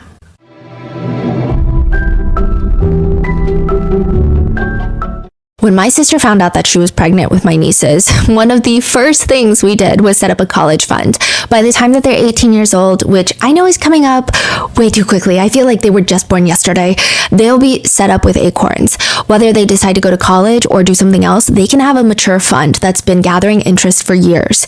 Acorns helps you grow towards the money goals you have today and the ones you'll have tomorrow. Acorns is the financial wellness app that helps you invest for your future, save for tomorrow, and spend smarter today. They make it easy to start doing more with your money. In fact, you can start automatically investing with just your spare change. You don't need to be like a finance wizard. Acorns puts your money into an expert-built portfolio to make sure you're investing wisely, not wildly. Sign up now and Acorns will boost your new account with a $5 bonus investment. Join the over 14 million all-time customers who have already saved and invested over $25 billion with Acorns. Head to acorns.com/rotten or download the Acorns app to get started. Paid non-client endorsement. Compensation provides incentive to positively promote Acorns. Tier 2 compensation provided. Investing involves risks. Acorns Advisors LLC and SEC registered investment advisor. View important disclosures at acorns.com/rotten.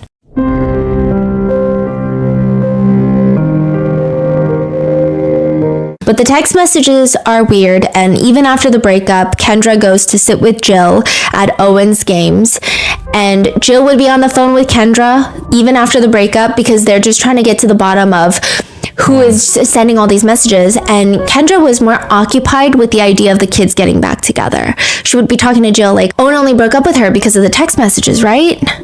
Some text messages after the breakup from the unknown sender read, he wants a real girl with a body and about getting down. He's done with goody-goody that ain't giving it up. He on to better.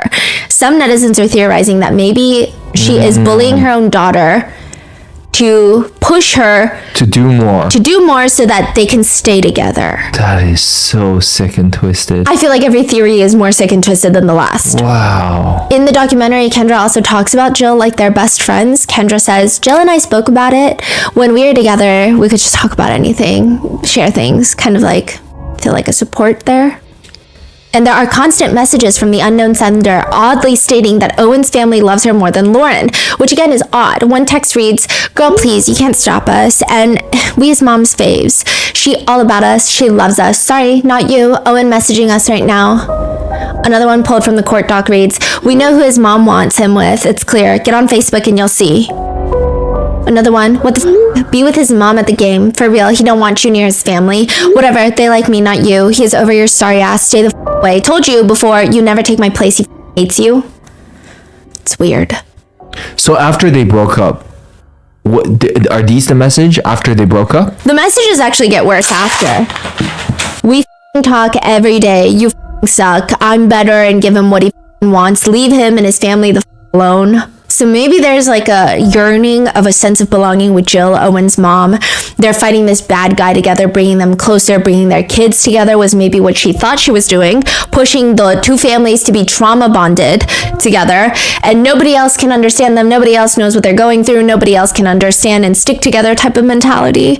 One portion of the court doc reads, to date, we are left to speculate the motive for this crime, but it appears that the goal was simply to cause mental torture to her daughter and then be there to support her in her time of need. It should not be overlooked that Miss Licari may have had an unhealthy infatuation with Owen that caused her to create a rift in their relationship.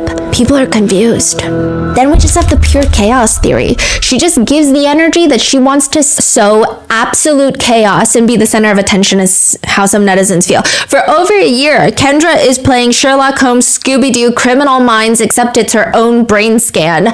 Dan Boyer, the principal of the high school, he thought he was gonna figure it out. He thought he was gonna crack the freaking code.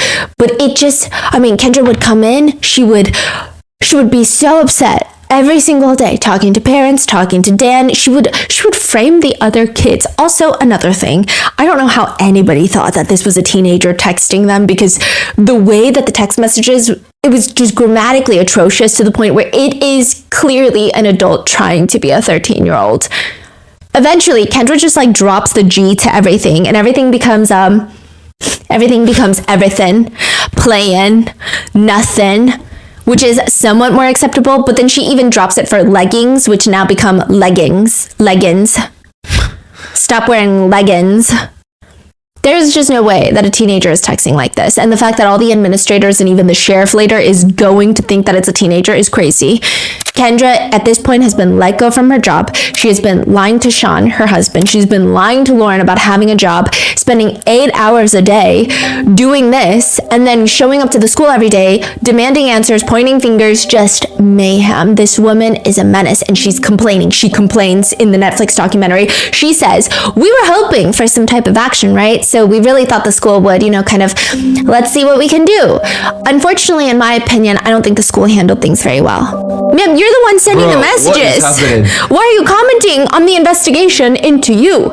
Eventually, the local sheriff's office decides that they are going to try and get to the bottom of this case. And they go about it for a year in the most bizarre fashion. Sheriff Maine is like, I got it.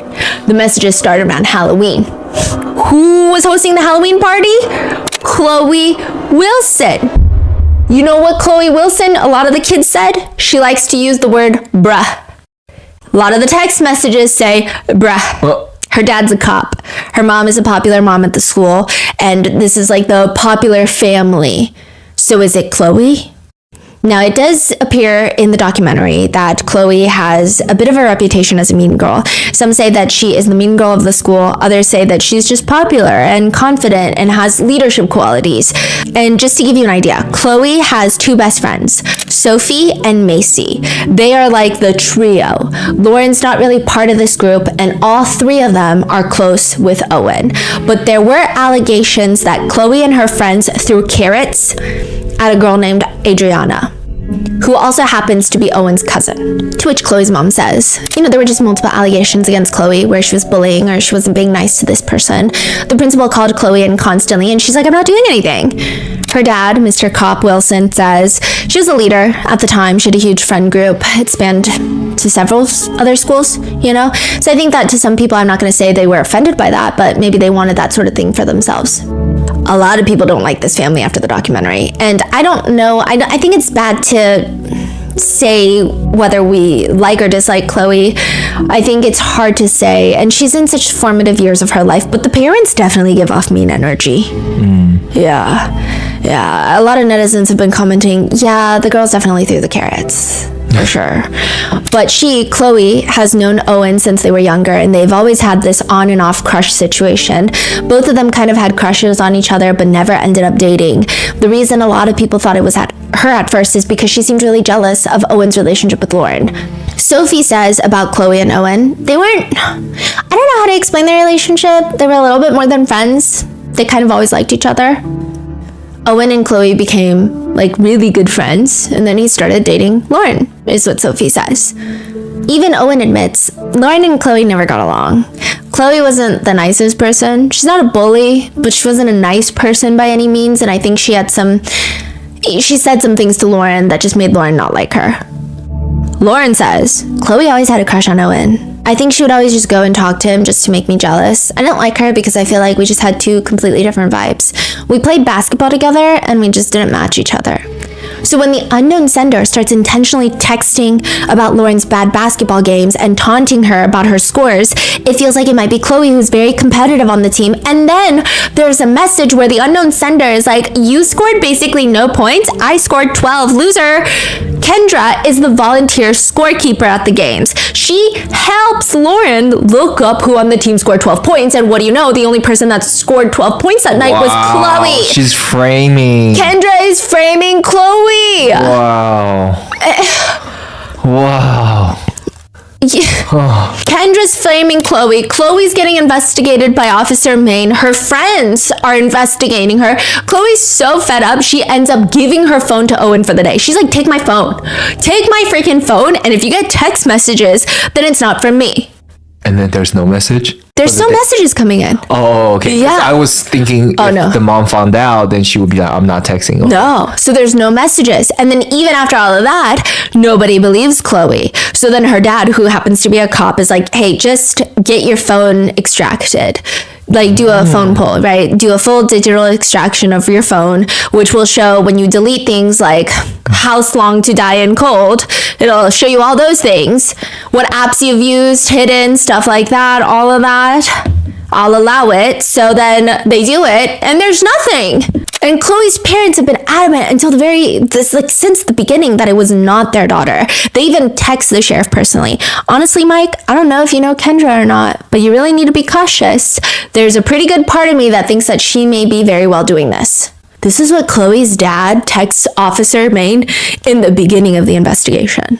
Even in the court documents we received in the interview note, the officer writes about Chloe's dad. Have you looked at Kendra Licari as a possible suspect? She has had some issues in the past with Chloe. She used to coach Chloe. Chloe got bumped up and Kendra was very upset about it. What does that mean, bumped up? I guess on the team. She was doing better on the team and Kendra was getting very upset about it. And if there's one thing Kendra's going to do, it's just too much. Wait, how did the dad know? So the dad, Chloe's dad, kind of knew from the get-go. Yeah. But nobody else hadn't believed it.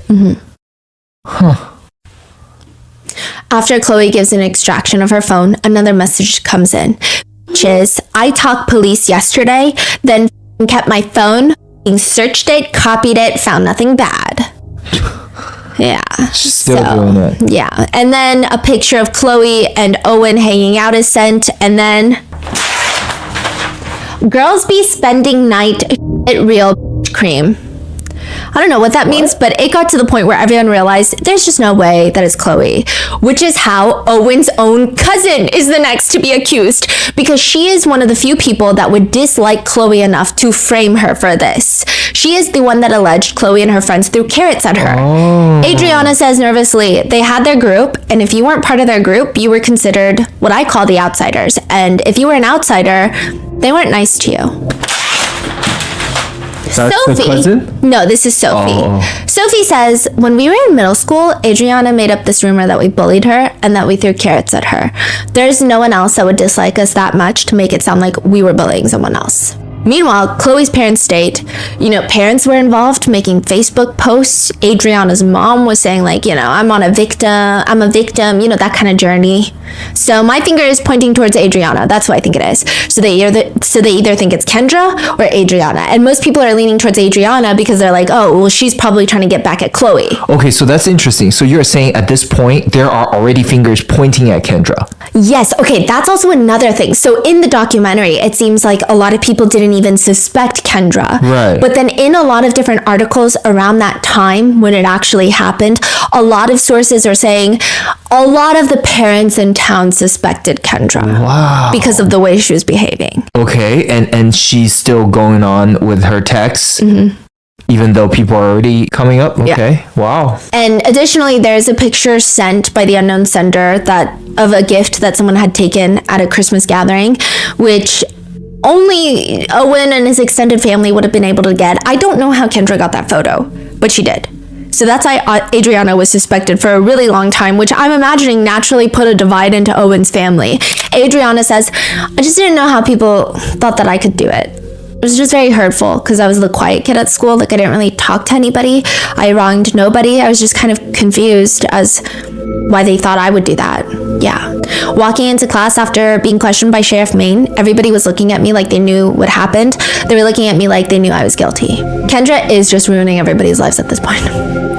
At one point, people start suspecting Lauren, and Kendra is feeding that on too. She's submitting anonymous tips onto OK to Say, which is like an anonymous tip site for high schools, and basically saying, yeah, I think Lauren could be trying to get doing this for attention. To herself. Basically. One part of the court document reads, at numerous stages of the commission of this crime, Miss Licari had an opportunity to simply quit, but instead she continued to harass the victim, further inject herself into the case by attempting to thwart the police investigation with false leads and deceitful information. She broke up a group of friends for seemingly no reason other than personal gratification. And Kendra texts with another new number, okay? Pretending to be a friend of Chloe. Okay. And text Lauren and Owen, quote, I don't know either of you that well. I got your numbers from a friend. I know the people messaging you. I reported it to OK to Say.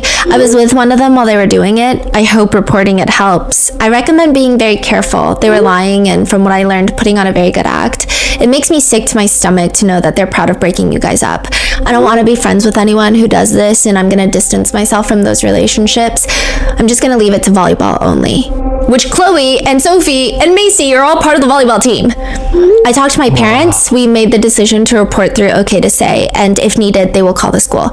You both seem very nice. Hope this helps. Yo, she is sick and twisted. There are so many layers to this, and all I have to say is that Kendra genuinely terrifies me. And at one point, she straight up just texts, bruh, the UP blue ice is shit. UP being an area in Michigan where Chloe was for winter break, and then immediately texts back, wrong person, sorry. It's winter break. Chloe is in UP.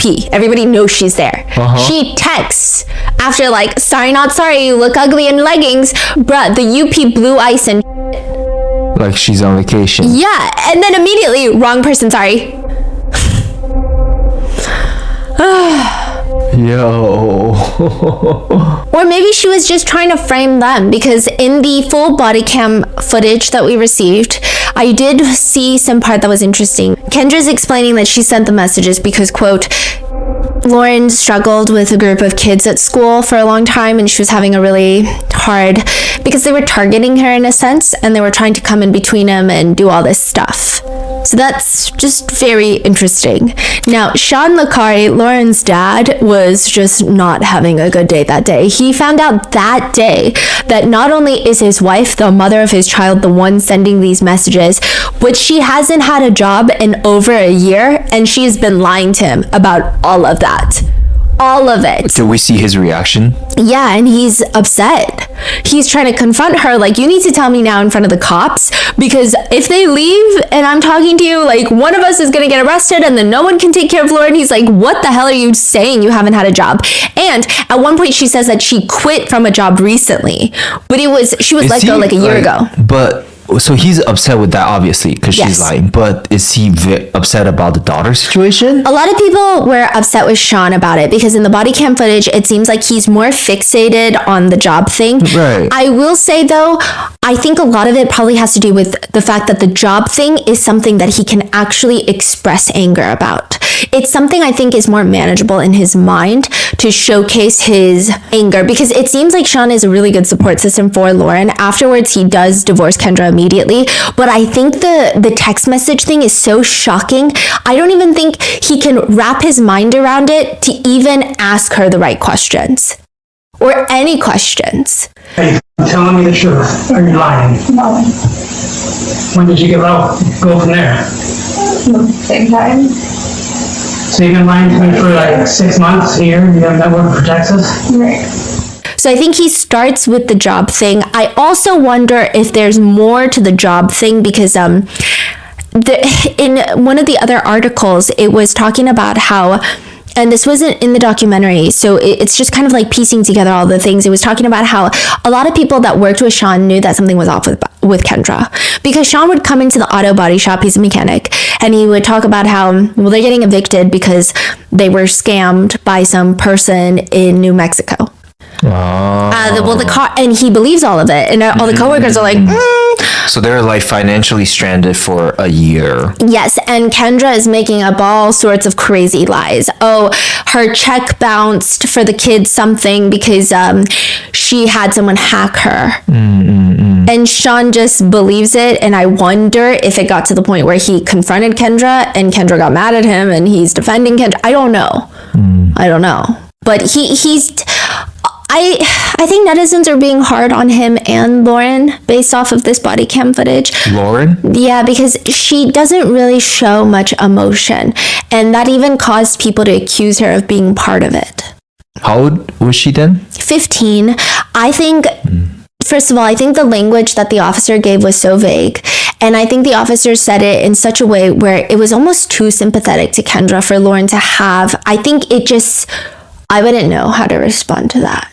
Yeah. It's just a weird conversation. And then it's shock to be like, oh, it's your mom who's been telling you to self-exit for 2 years straight and talking about how Cream and your 13-year-old boyfriend who broke up with you and broke your heart. Like, it's weird. Yeah. And then additionally, I also think that she kind of keeps looking at Kendra frequently. And I wonder if you grow up with a parent like that, you're constantly gauging their reactions and then trying to even subconsciously react in a way that you think that they will not have such a big reaction towards your reaction. Yeah.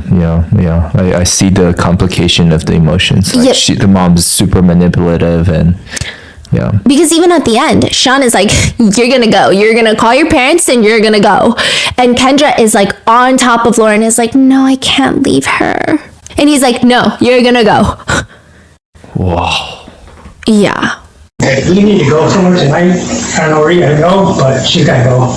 Now, the last theory is very dark, and I don't think it's a big theory, but there are people who believe and speculate and are concerned, stating they felt like it's crazy how this went on for so long, and they believe that Lauren was likely in a lot more danger than people are leading on. They suspect that Kendra wanted Lauren to self-exit so that she could trauma bond with Owen and his family and get the town's sympathy, as well as unload financial burdens and perhaps even her jealousy against Lauren. Netizens point out the messages of like, you done, he hates you, he said he regrets you, you were a mistake, he said you never meant anything to him and his life would be better if you were dead. Just the constant focusing on being dead is just a lot. Yeah. Jill, Owen's mom, says at one point her and Kendra had gone in to talk to the sheriff. And the sheriff is like, well, are you scared that your children are going to self-harm? Because these are the messages that they're getting. I mean, primarily Lauren. And Kendra is quiet to the point where Jill responds, the answer is yes, Kendra, we are afraid Lauren could hurt herself. Kendra says in the Netflix documentary, because she's asked, were you afraid she was going to hurt herself? Because there were messages telling her to self-exit. So I can say that I was not scared of her hurting herself. And I know some people may question that or diminish that or whatever, but I know Lauren and I know the conversations that her and I have. But if you didn't know her as well as I did, it might be different. It sounded like she's trying to give herself grace of like, that's why I send it, because I know nothing's going to happen to her. This was not in the documentary, but some more messages in the court doc read. Choke on more pills, we could care less. Owen promised we won't get in trouble. Off, take more pills. No one cares about your anorexic, ugly, worthless bitch. She shouldn't have showed her face today. Her fault for being here. Let's go do this. Finish the weak ass. Hate the fucking destroy, wreck, finish her tomorrow. Fucking beat you. We finish it. What the we said, show you, bitch. Fucking be gone. Make our lives better. You motherfucker. You know what the went down. We ain't lying. We hung this weekend. Fucking she a weak ass bitch. Need a beat out of her. His sisters say you a pitiful bitch. Ain't got no friends. And a lot of people also point to the fact that she texts this. Early on, before she's sending all of these like self-exit messages, she sends one. And then 30 minutes later, she takes it back. She says, sorry, I shouldn't say dead. That was too far. Because in previous messages, she was saying like, he wants you dead. We all want you dead. And then she texts, sorry, I shouldn't say dead. That was too far. So it just feels like, and then a few months later, she's like full on like, be gone. It just feels like you have to put, you're not just texting these things as like, oh, that sounds like bullying. Because if you're saying, sorry, like dead was too far, it sounds like you mean a lot of the things you're saying. Others are saying, well, I mean, you spent 2 years bullying your own daughter with her biggest insecurities. How do you not think that they're not going to self-exit? One netizen theory states, Kendra wanted Lauren to self-exit so she didn't have to do anything. Even though she's speaking in third person on those text messages, she meant everything is my theory. She wanted her daughter gone. Others are speculating it's because Kendra is not from the area. Sean is. She married Sean, but she doesn't really have a good standing in the area. She's not really a popular parent. And maybe she wanted to fit in and get sympathy and do all of these things if Lauren was gone. It just appears that Kendra has no remorse. Even during the initial search warrant where there's body cam footage, she lies about not having 2 phones. It's actually Sean who outs her and is like, did you get all of her devices? Because she's got another phone. And it's like hidden outside the house in a little like wooden box. You're kidding me. So Sean always knew she got 2 phones. Yeah, he thought it was a work phone. But now he was like putting it together like, oh, well, you got to make sure you get all her phones because I thought it was a work phone. But if you're telling me she's not even working, then I don't know what that phone is, basically. So where was the phone? It was hidden outside near the side of the house, like wedged in between wooden blocks. They just follow her out and then she dug it out? No, they were like, tell us where it is.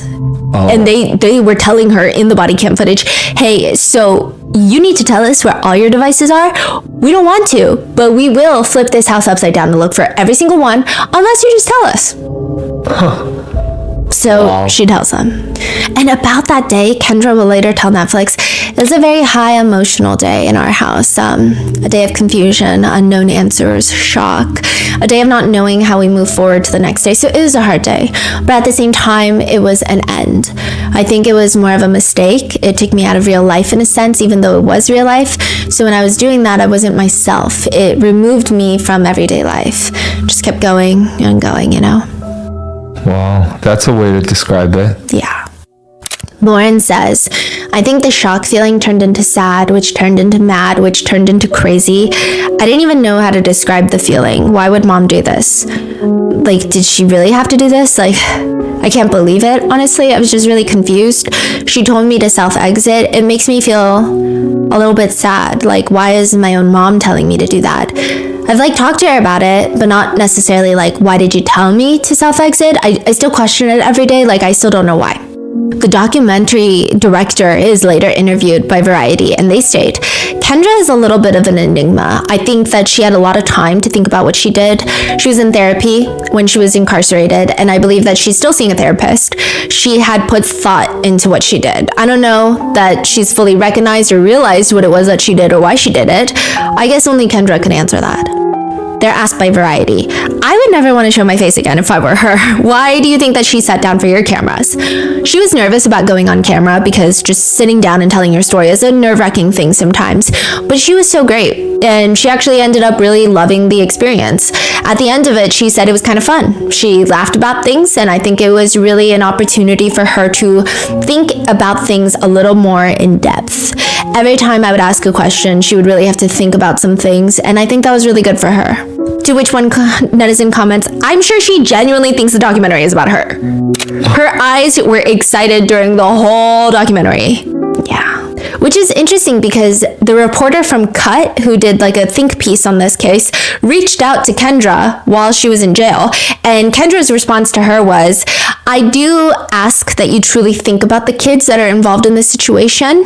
Kind of Kendra, including my daughter, who is trying to move forward and has a bright future ahead of herself.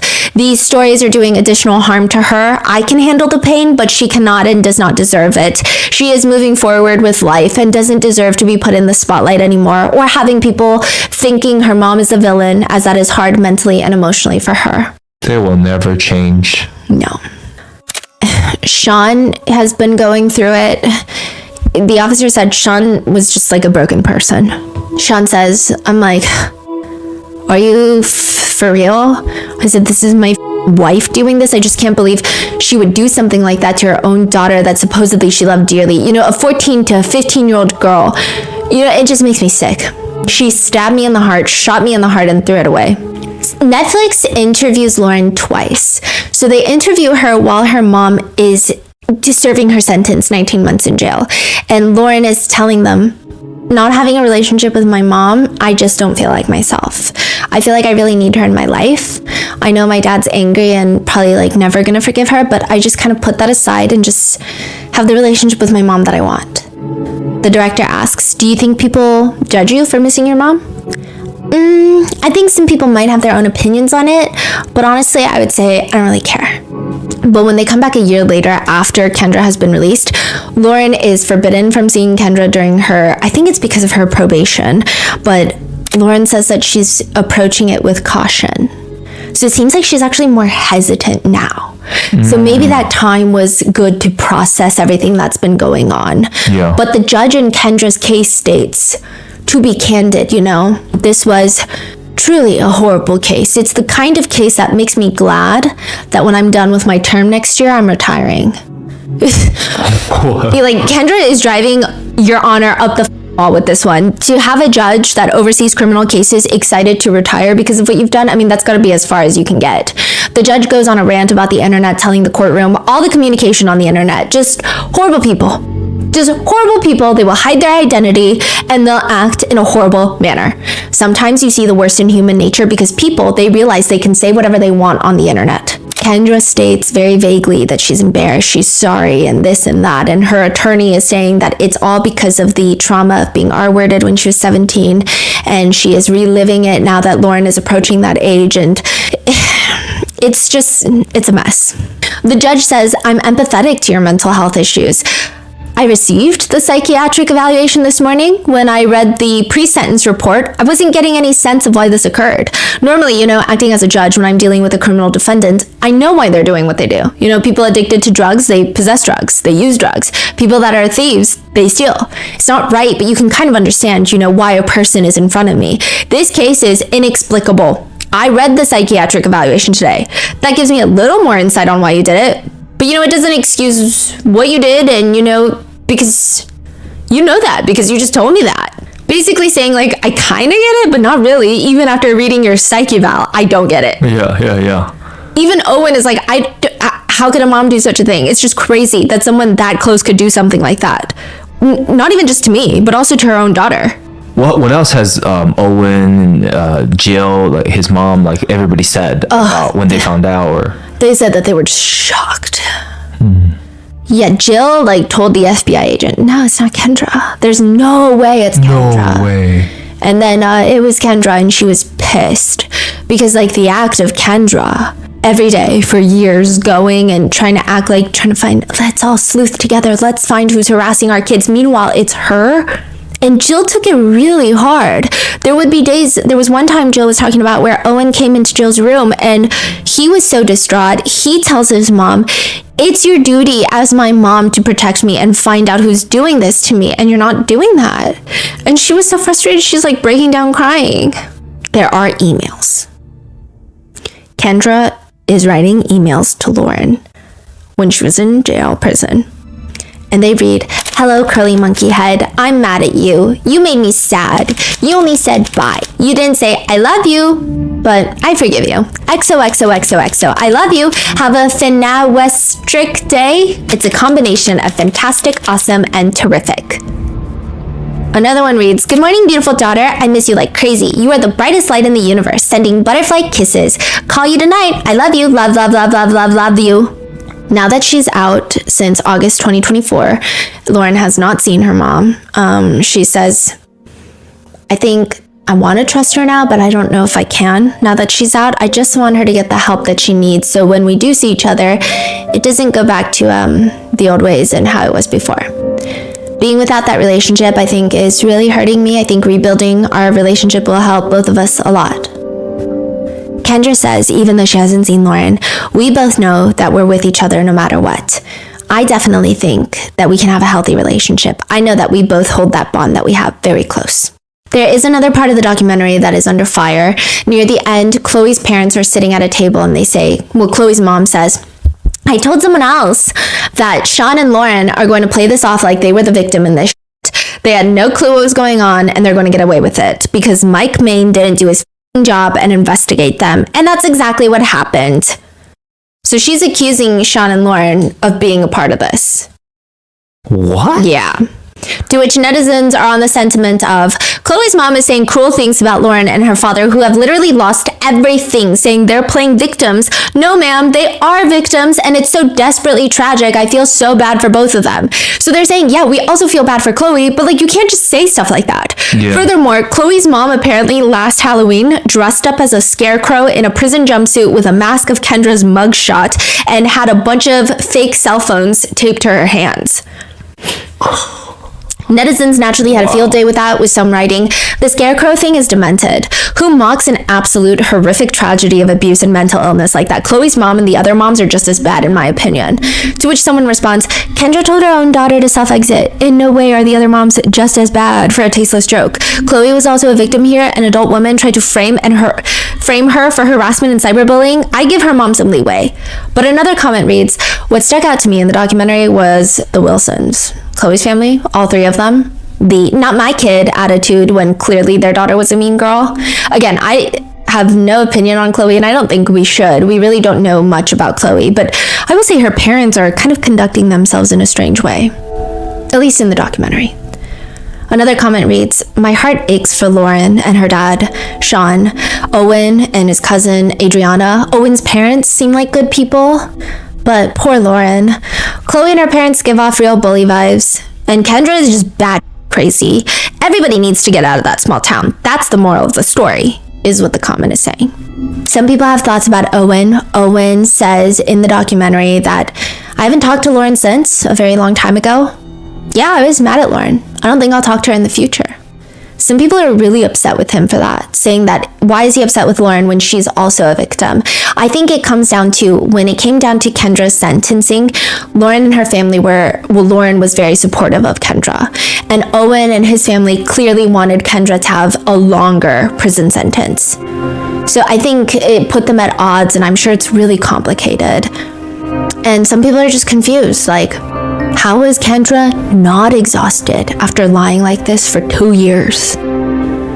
And that is the case of Kendra Licari and all of the things that maybe were not in the documentary or didn't deep dive in the documentary as well. Although I will say it's a pretty well done documentary. You should watch it. But What are your thoughts on it? Let me know in the comments. Stay safe, and I will see you in the next one.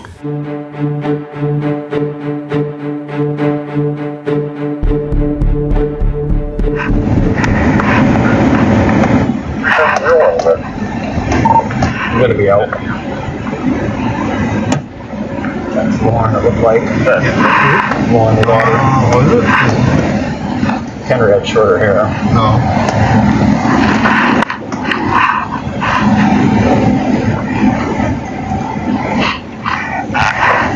Right there. No, that's Kendra. That's what I thought.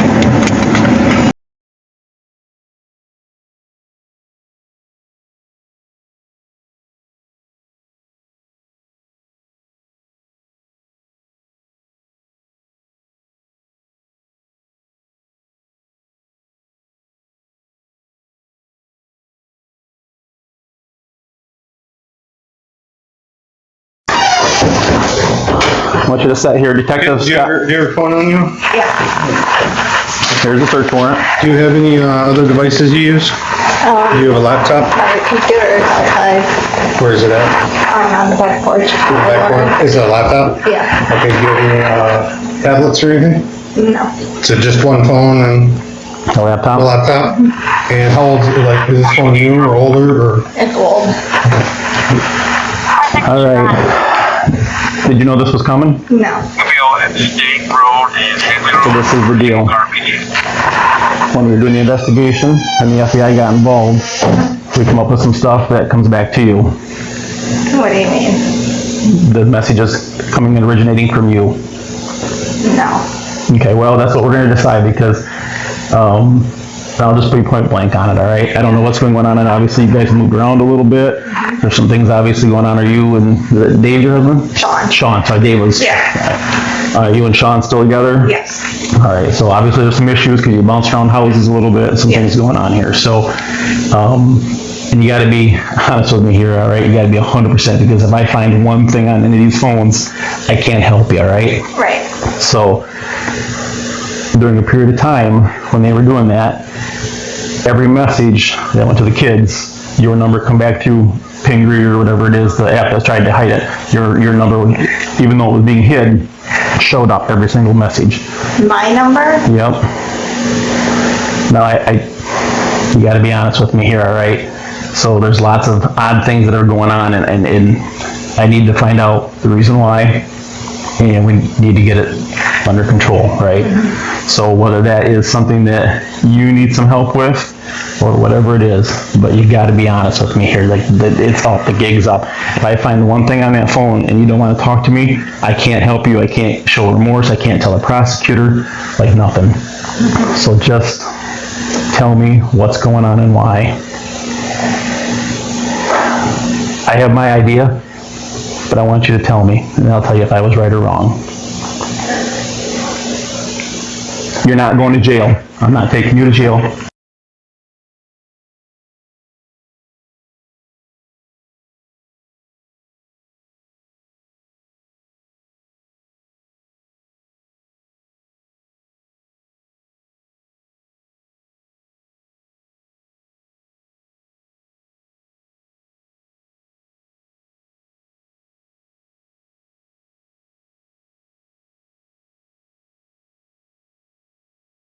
I mean, something serious, 'cause it went on for a while, right? Yeah, and it didn't start that way. And I'm sure it didn't. It's okay, take a deep breath. I can get you a glass of water if you want it. No, I'm good. I mean, the gig's up, it's over, right? I'm good.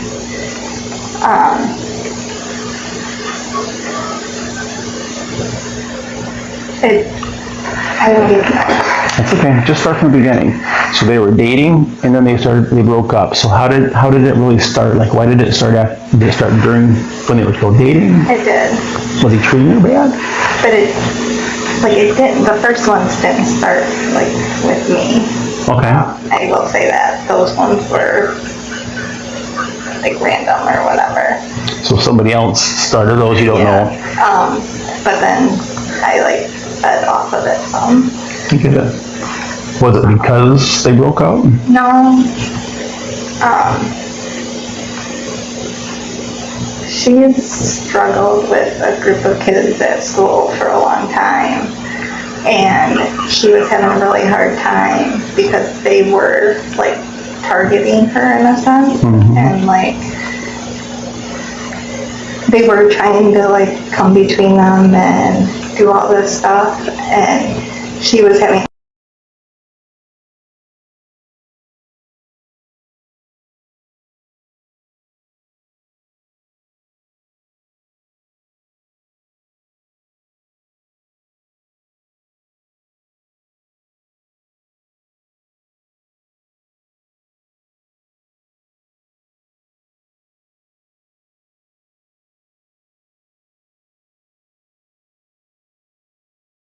because the first ones were about like that Halloween party and stuff. I'm not saying it was Chloe Wilson, but I don't know that. Right. And then that dinner. Excuse me. So, What's your status until response?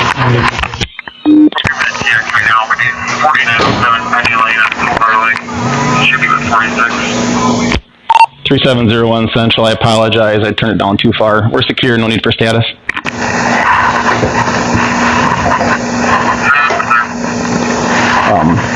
So it happened on the Halloween party. Some other kids, don't know who they were, started it. And they were still dating at that time, right? So it wasn't long after that they broke up, right? Yeah. Okay. So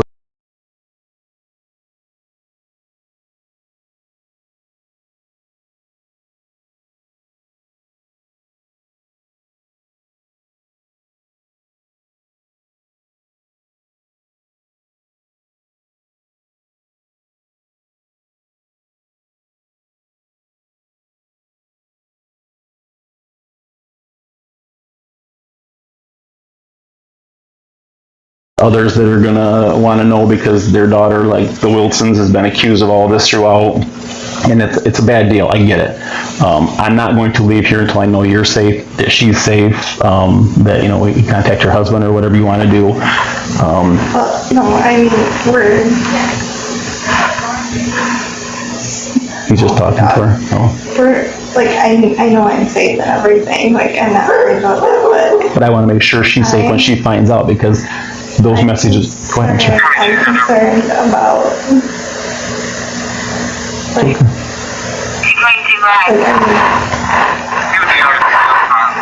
Does it have to go public to everyone? Like, because I'm concerned with her going to school. So it's already, right, it's already public. All this information is going to be public because it's not anybody can FOIA this, right? And I have to submit this to the prosecutor.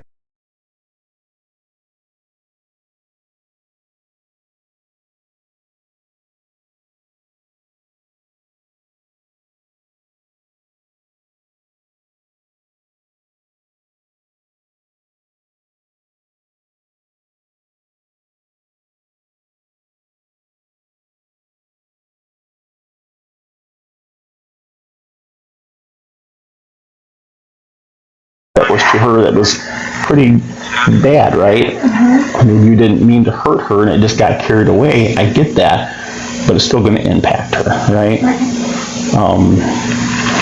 mean, what does it look like going from here? Because the thing is once this is out there, like, I don't know how she can go to school. I know. That's why I was trying to get this done. You threw us for a little loop because you'd moved and stuff, and we've been looking for you and just kind of found you. So, it's all right. We told the school one thing that wasn't true, so I mean, there's just some indicators there too, but. With what? You're at 808 North. We were until last week. Oh, okay, all right. Okay, that makes sense then, so. But I wanted to get this in case there has to be a change. I know she doesn't want to, and maybe she will be okay with it because this wasn't her, right? So, and that's the way People are gonna come up. people are people, and I get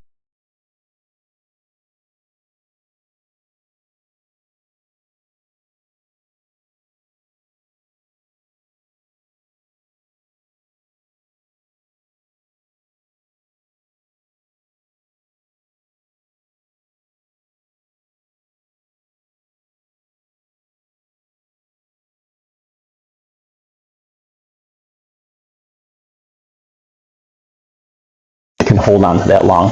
You have an IT background. You know, I know you got let go from Ferris, and there's all kinds of stuff there. So, so let's just back up a little bit. So you kind of took it over. Was there a driving factor that you continued to do it all this time? Like, there's not anything that... I think just personal stress and... That I understand, because people, I mean, it's like, the last couple of years have been...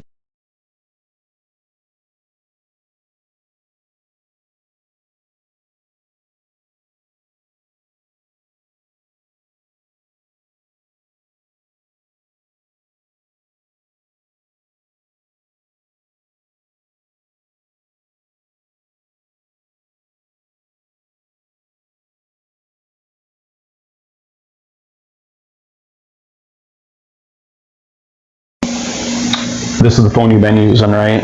Yes. Yeah, because it has the, you know, we also know the make, model, and everything out from the catch there. All right, so this is how I think we need to end here today, right?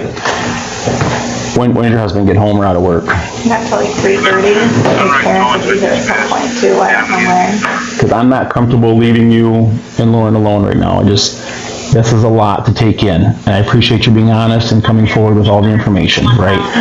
But Thank you. but we have to make sure that everybody in this nucleus is safe, right? And then from here, what I'll do is I'll write the report. I have a quick question for you. Yeah, that's right. What's the password for the white iPhone? 0713. 713. What's the password for the Samsung? Can I see it? I think it's 5573. Let me go on, sorry, I got it.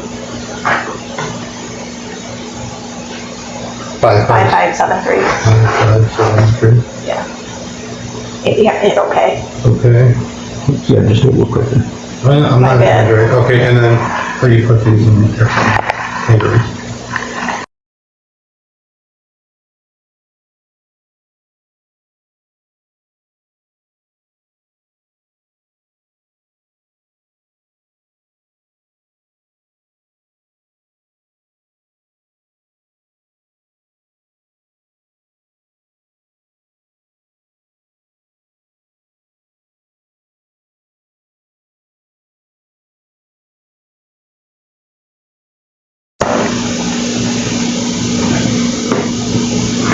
Like getting out there. I know, and there's Like, no... is there a way we can... I mean, I have to let Jill and those guys know, you know, I don't know if they'll broadcast to anybody. I can also tell you that the Wilsons have been very adamant that they want to know the outcome because their daughter's been accused throughout this entire thing. And I don't know, and I'm sure they probably will be... They will, I know they will blast it. Yeah. And So that's this is... I mean, I guess, is there any way of, like, I don't know, like what happens from here? So what happens from here is that I'll go back, I'll do a report, we'll download the stuff, that'll get sent to the prosecutor. I will let the victims in this case know, and then the prosecutor's office may reach out to you. If you don't have any criminal history, I'm not the prosecutor, above my pay grade, but that goes a long ways. It goes a long ways that you just told me the whole story, right? You just, and I will write that way as well. So, and So we can get to hopefully because I can't leave her. no, and I would recommend highly, Kendra, get some counseling started. Reach out, you know, if you have financial issues, reach out to CMH. I can give you a couple contacts there. I would start that process right now to show that you're trying to work on some issues here, right? Some problems. I can't leave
How are you doing today?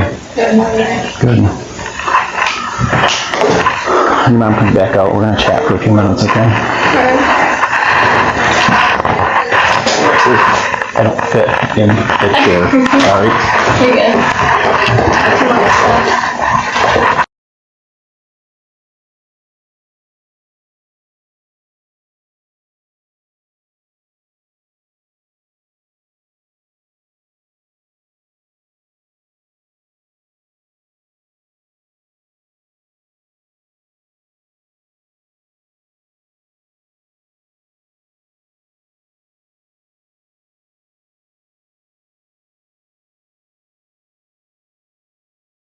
So we found some evidence and we have a search warrant. We're going to take her phone and stuff, right? So mom just got wrapped up into this mess and continued on blasting these text messages and stuff out. I know that's probably confusing as heck and why, but sometimes when we're not thinking straight, we do some things that aren't right. So from what happens now, we're going to do a couple things with us and download them. I have to write a report. You know, your mom doesn't want this to get out, but it is some public information, so it's not going to not get out. I just want to be honest about it, all right? She said you had no idea what was going on, and I believe that. But what has to happen now is I have to make sure you and your mom are safe before I leave, all right? Mom's not going to jail. I do have to write a report and get the prosecutor, but we have to make sure you're safe. So I'd like you to call your dad and have him, where's he work at? J&J Auto, right on Maitland Road. So maybe he can come home and meet with us, okay? 22 Center. Go ahead, D22. It's gonna be out with that subject that I thought. We're gonna be across from Mount. Just say the police are here, nobody's hurt, police are here, can you come home? Central clear, D22. And it's not urgent.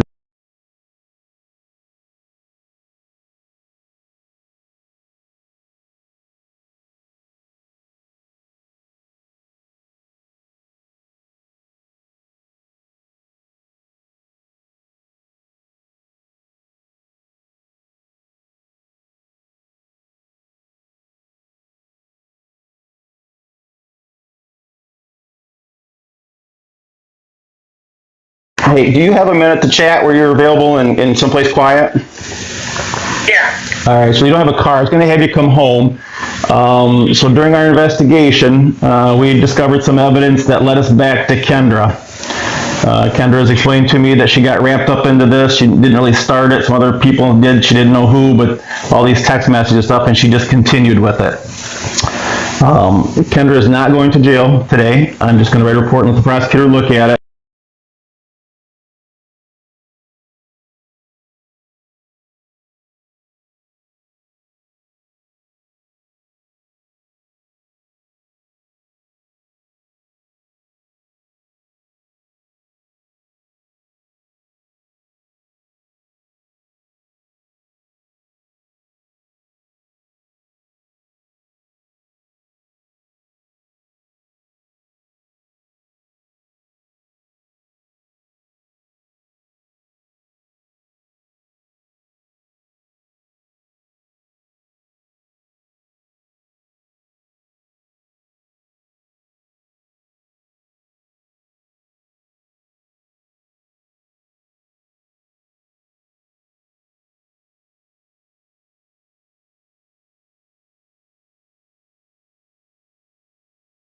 Okay, right now. I have, I'm kind of like in shock right now, so. yeah, I know. And Go ahead, sir. so do you need me to come there I right now? would just rather have, whether you or somebody, I just want somebody here with them because this is gonna, I mean, when we walk out of here, this is gonna be like a baseball bat to the head for everybody, and I don't want anyone getting hurt or hurting themselves or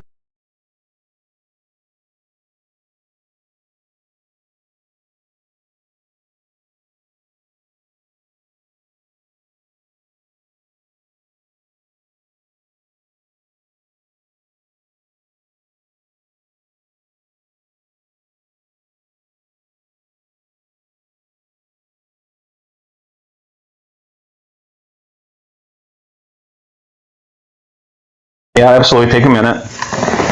Sure, thanks. How soon notify him? I can tell you that Jill has been calling me. You calling me? But no, I'm sorry. Go ahead, sir. Oh, I thought you were talking to me. I was thinking at the same time that I said something to me. Nope, sorry. I was talking to Kendra. She'd asked me a question. Okay. You want to call your parents and see how far away they are? I can go pick him up. I can, but I'm sure I could leave work and come there. Do you have a way to get here? That was the. Yeah, I can take a shop vehicle. Yeah, that would make me feel the best. I really have some reservations about walking out of the house.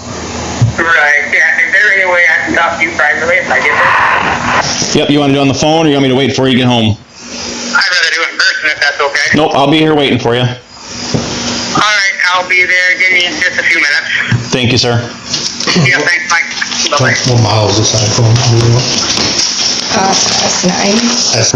yeah, I think. You think? Alright, so that's right, I'll leave it up. It's okay. Well, I'm 99% sure. No, actually, no, let's do this.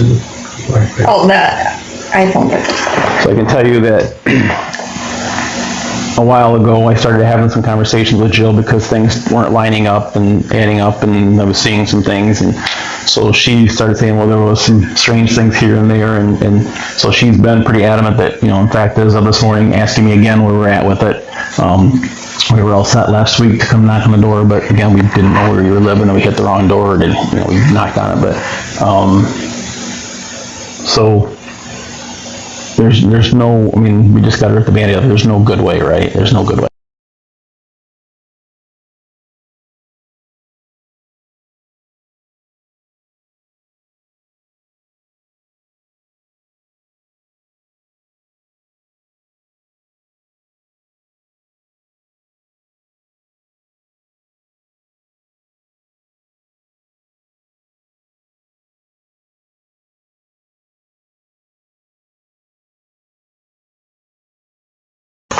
Counseling, financially is an issue, and you need to have something that's community mental health. I can put you in touch with the right people there, right?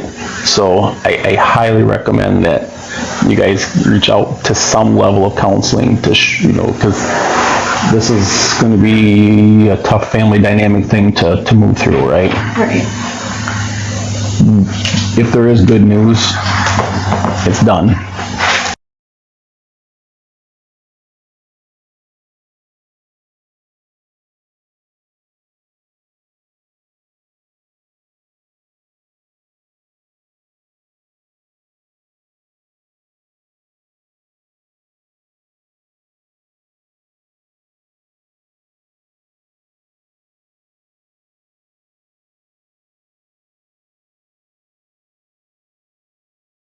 Water.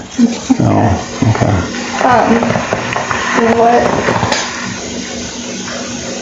So I'm sure you're gonna be reaching out to Jill or whatever, and it sounds like there's already been some conversation there. And she had reached out to the FBI. Well, he's a Bay City officer, but he's assigned to the FBI, and he kind of given her some of the things too. So I know you're gonna write it up for the prosecutor, how long does that, when will I hear anything more? Do you know, So the prosecutor's No, It's the problem with Robin. So what That's it. won't, I'll have it written up and finalized this week. The prosecutor's office may look at it right away. The prosecutor's aware of it. I've actually sat down and talked to him. So they may act on it right away, they may not. I would give it about a week if you haven't heard anything to call up there, right? So I will have it done this week. They'll probably review it sometime at the end of the week or the beginning of next week, potentially. And then, and typically they'll reach out to you. They won't just issue a warrant and we'll just slam them in and kick your door in and take you to jail, right? They'll contact you and have some settlement conferences or some, whatever the next steps are that they decide is appropriate. Again, that's why I say, counseling is a huge thing of this, because you can say, I'm trying to get help. That'll build into probably what they want to do too, especially when they have no criminal history, right? You can work through it. Versus. Now, there might still be, I would anticipate, just because of the length of time and the amount and all the people involved, there'll probably be some level of charge. I don't know what it's going to be, right? I mean, they just can't go undone. But that's all prosecutor above my pay grade. They decide all of that, right? So I just give them the data that I've collected, and there's a lot of it. I mean, there's a thick pile of search warrants and all kinds of stuff. So, yeah. I'm gonna throw that stuff in the car and move your car because you can get it. Yeah, this driveway's stupid. Yeah. Sorry. It's okay. So the search warrant's here. This is the tabulation. We say see attached. These are the items that we took. The stuff stays with you. Now, in regards to those items, how, like, when would I? So those are evidence. Just because, like, my phone number is down on, like, that phone number is down on, like, everything. You can get another phone and reassign it. That's usually what we tell people, just, get your number on a different phone, because it probably will be a while. It'll take a while to get downloaded. So we're really backed up right now. And then it's evidence until this whole thing is done, right? And then it potentially could be released or it could be ordered to be destroyed. I don't think they would destroy it. I think they would give it back to you. Typically that's what happens, but it's... But you can, if you have another device, or you can get another device, you can switch it over, have Verizon switch it over, and then you can use that new phone and still have your number, and I get all your stuff in there, but that's, I don't know whether your contacts come over or whatever. I don't really care about that. I just, like, that's down as all the emergency contact for her for things and stuff. I mean... Yeah. If you got an old phone, or you can go get a phone somewhere or something. Yeah.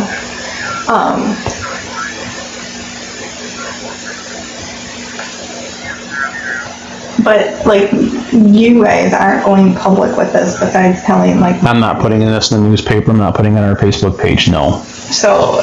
No. I'm going to call a couple of people that... Pretty, I mean... Yeah. And you're right, Jill and Dave probably won't speak much of it.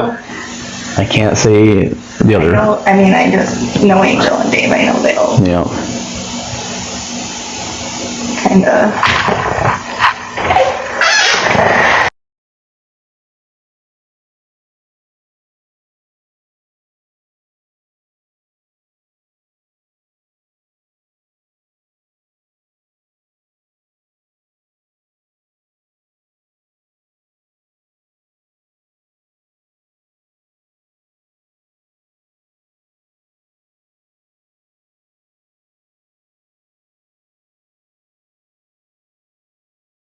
And you have no idea who started it? I don't. Okay. All right. Is there anything else, Kendra, on there that I'm going to find that's going to surprise me? Just that kind of stuff. And I think it was you maybe mentioned to me at one point that there's an app that it translates it to like an urban language, or... And I've never, I don't... You don't use that? That was one of the teachers at Field that said that. Okay.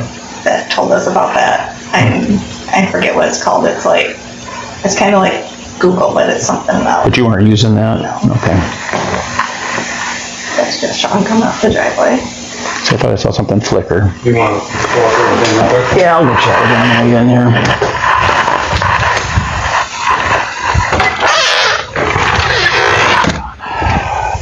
So this is the deal.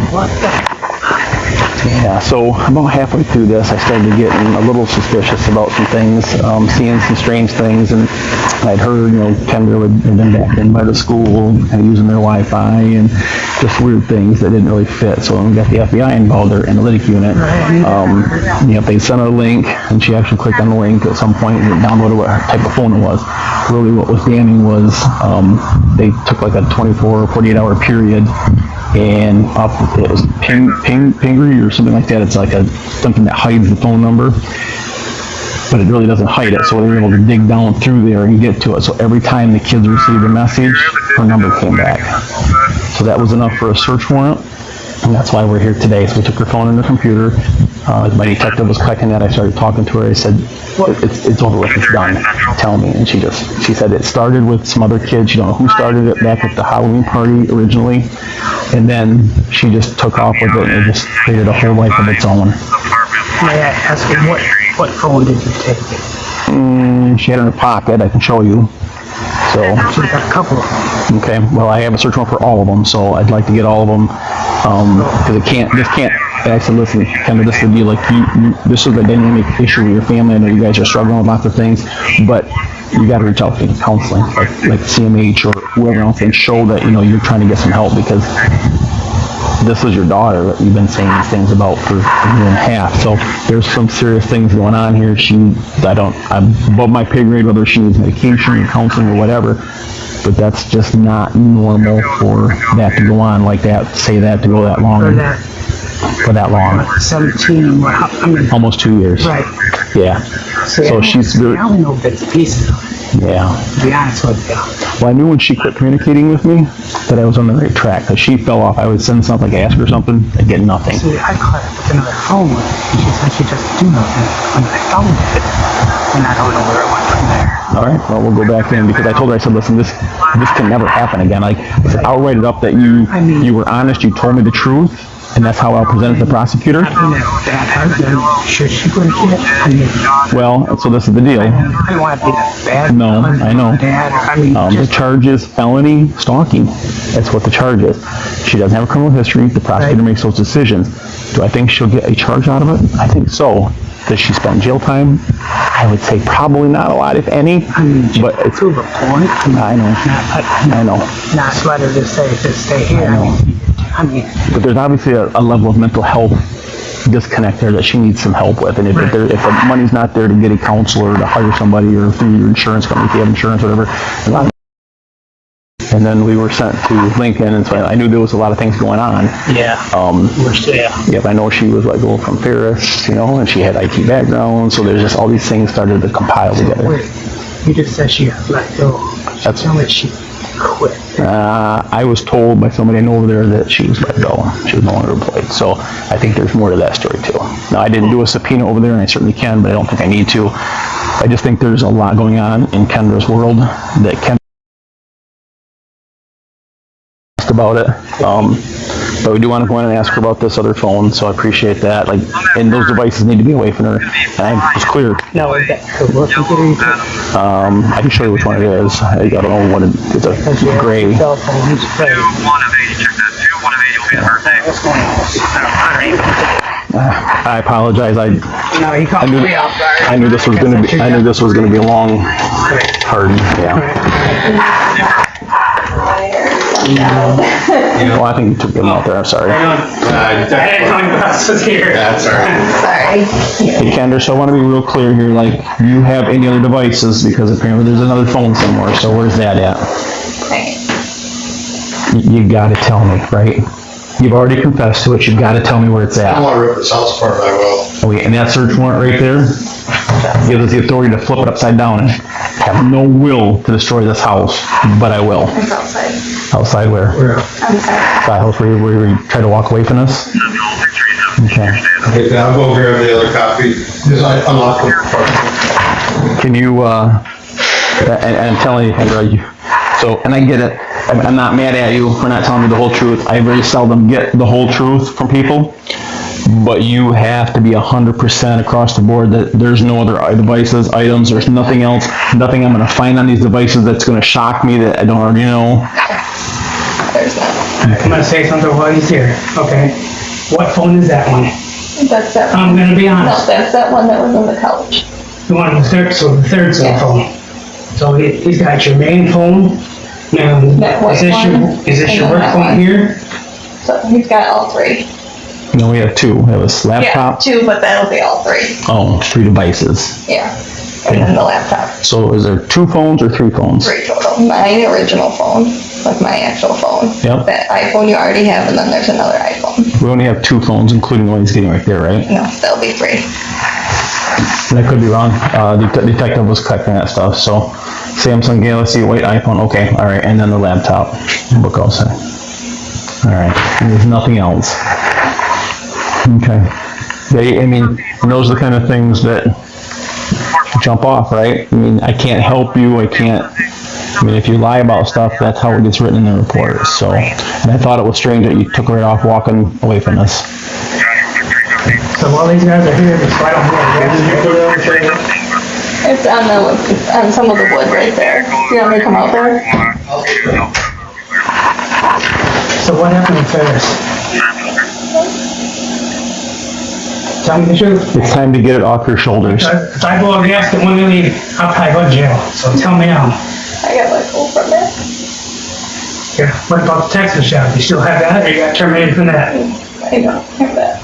You don't have that either? No. So when did you get let go from that? A while ago. Are you fucking telling me the truth? Or are you lying? No. When did you get let go from there? Same time. So you've been lying to me for like 6 months, a year, you haven't been working for Texas? Right.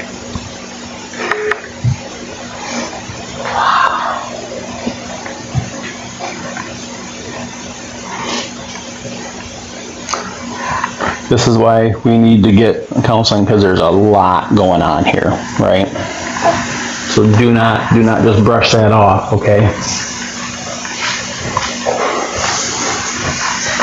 Okay, you need to go somewhere tonight. I don't know where you're gonna go, but she's gotta go.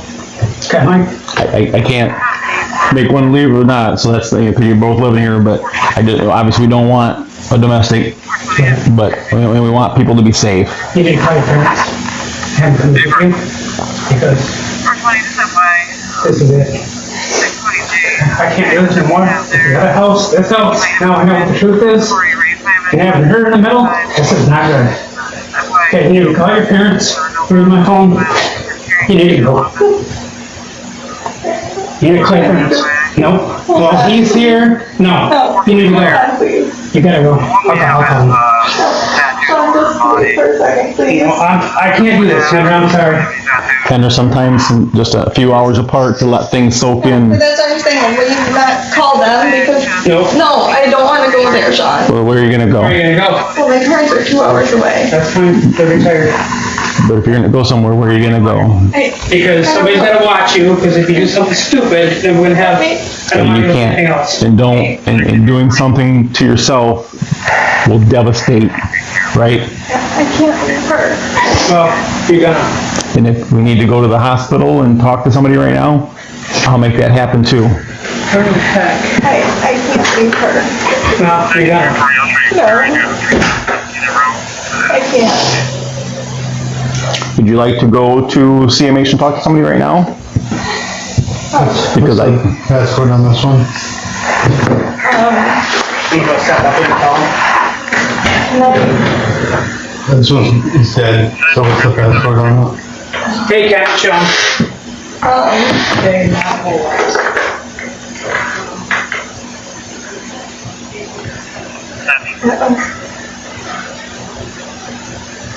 Is it 0816 maybe?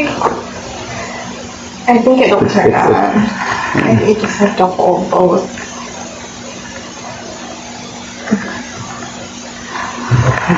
Flash on it. Kind of iPhone is 11. that white line, right? Is it rose?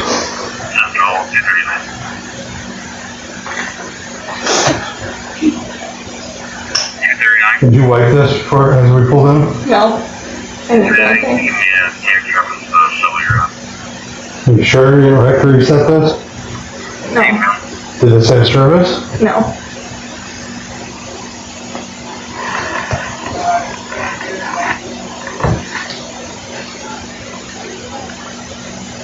Did you try that pass? Make sure you try that pass. There is no passcode. Okay, there you go. So there's no passcode on this No, one? there must not be. Oh, that's why your rose color. I think it's like the gold. It's Gold. almost like a race. Got some. Okay, this is an 11.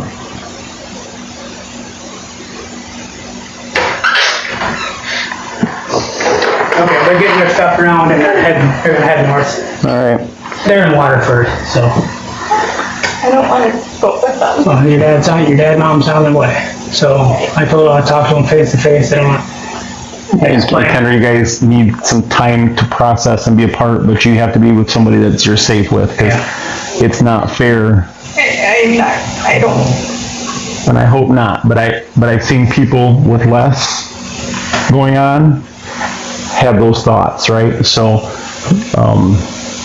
I can't live with myself, and I certainly can't live with these two if you did hurt yourself, right? Like, I can't do that. I can't be perfect. And I would hope not, but you would be surprised with the trauma that people go through. Today, like, I need to stay with her. We gotta get some time apart. I think that's probably, I do something stupid, you do something stupid, we're both in trouble, and then she's gonna go away. Okay? We gotta work through this. We just gotta be separated for a little while. I tell people, when you're on the ground, the only place to look is up, right? And that's where we're at, we're on the ground. We look up and we step up, we dust off and we start. Like, I'm not saying this is the end of your world, because it's not. So let's get started, looking up and moving forward again, but there's a lot to swallow here, so.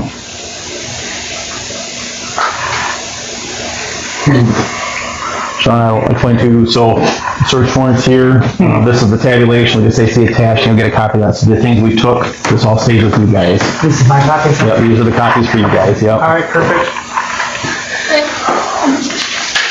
So you took those 3 phones and that laptop. Laptop, okay. Nothing else now? I don't know what they Nothing on, you've not used your phone to do anything? No, Honestly. I Because I've already asked this once, and obviously I would like to, so. no, I promise. It's just, Don, anything else we can do for you? I know. Kendra? A big drink. I know. So Kendra, I'm not mad at you. Call 911 or 773-1000 and non-emergency for dispatch, and I get the Coast Guard. They have a crisis intervention team that if you want to talk to somebody, even if it's after hours, we'll make that happen too, that you can talk right to CMH's crisis intervention team, and I just want that part to be healthy, right? That we have to have that to move forward on everything, so, all right? Okay. All right. Thank you. Thanks, Mike.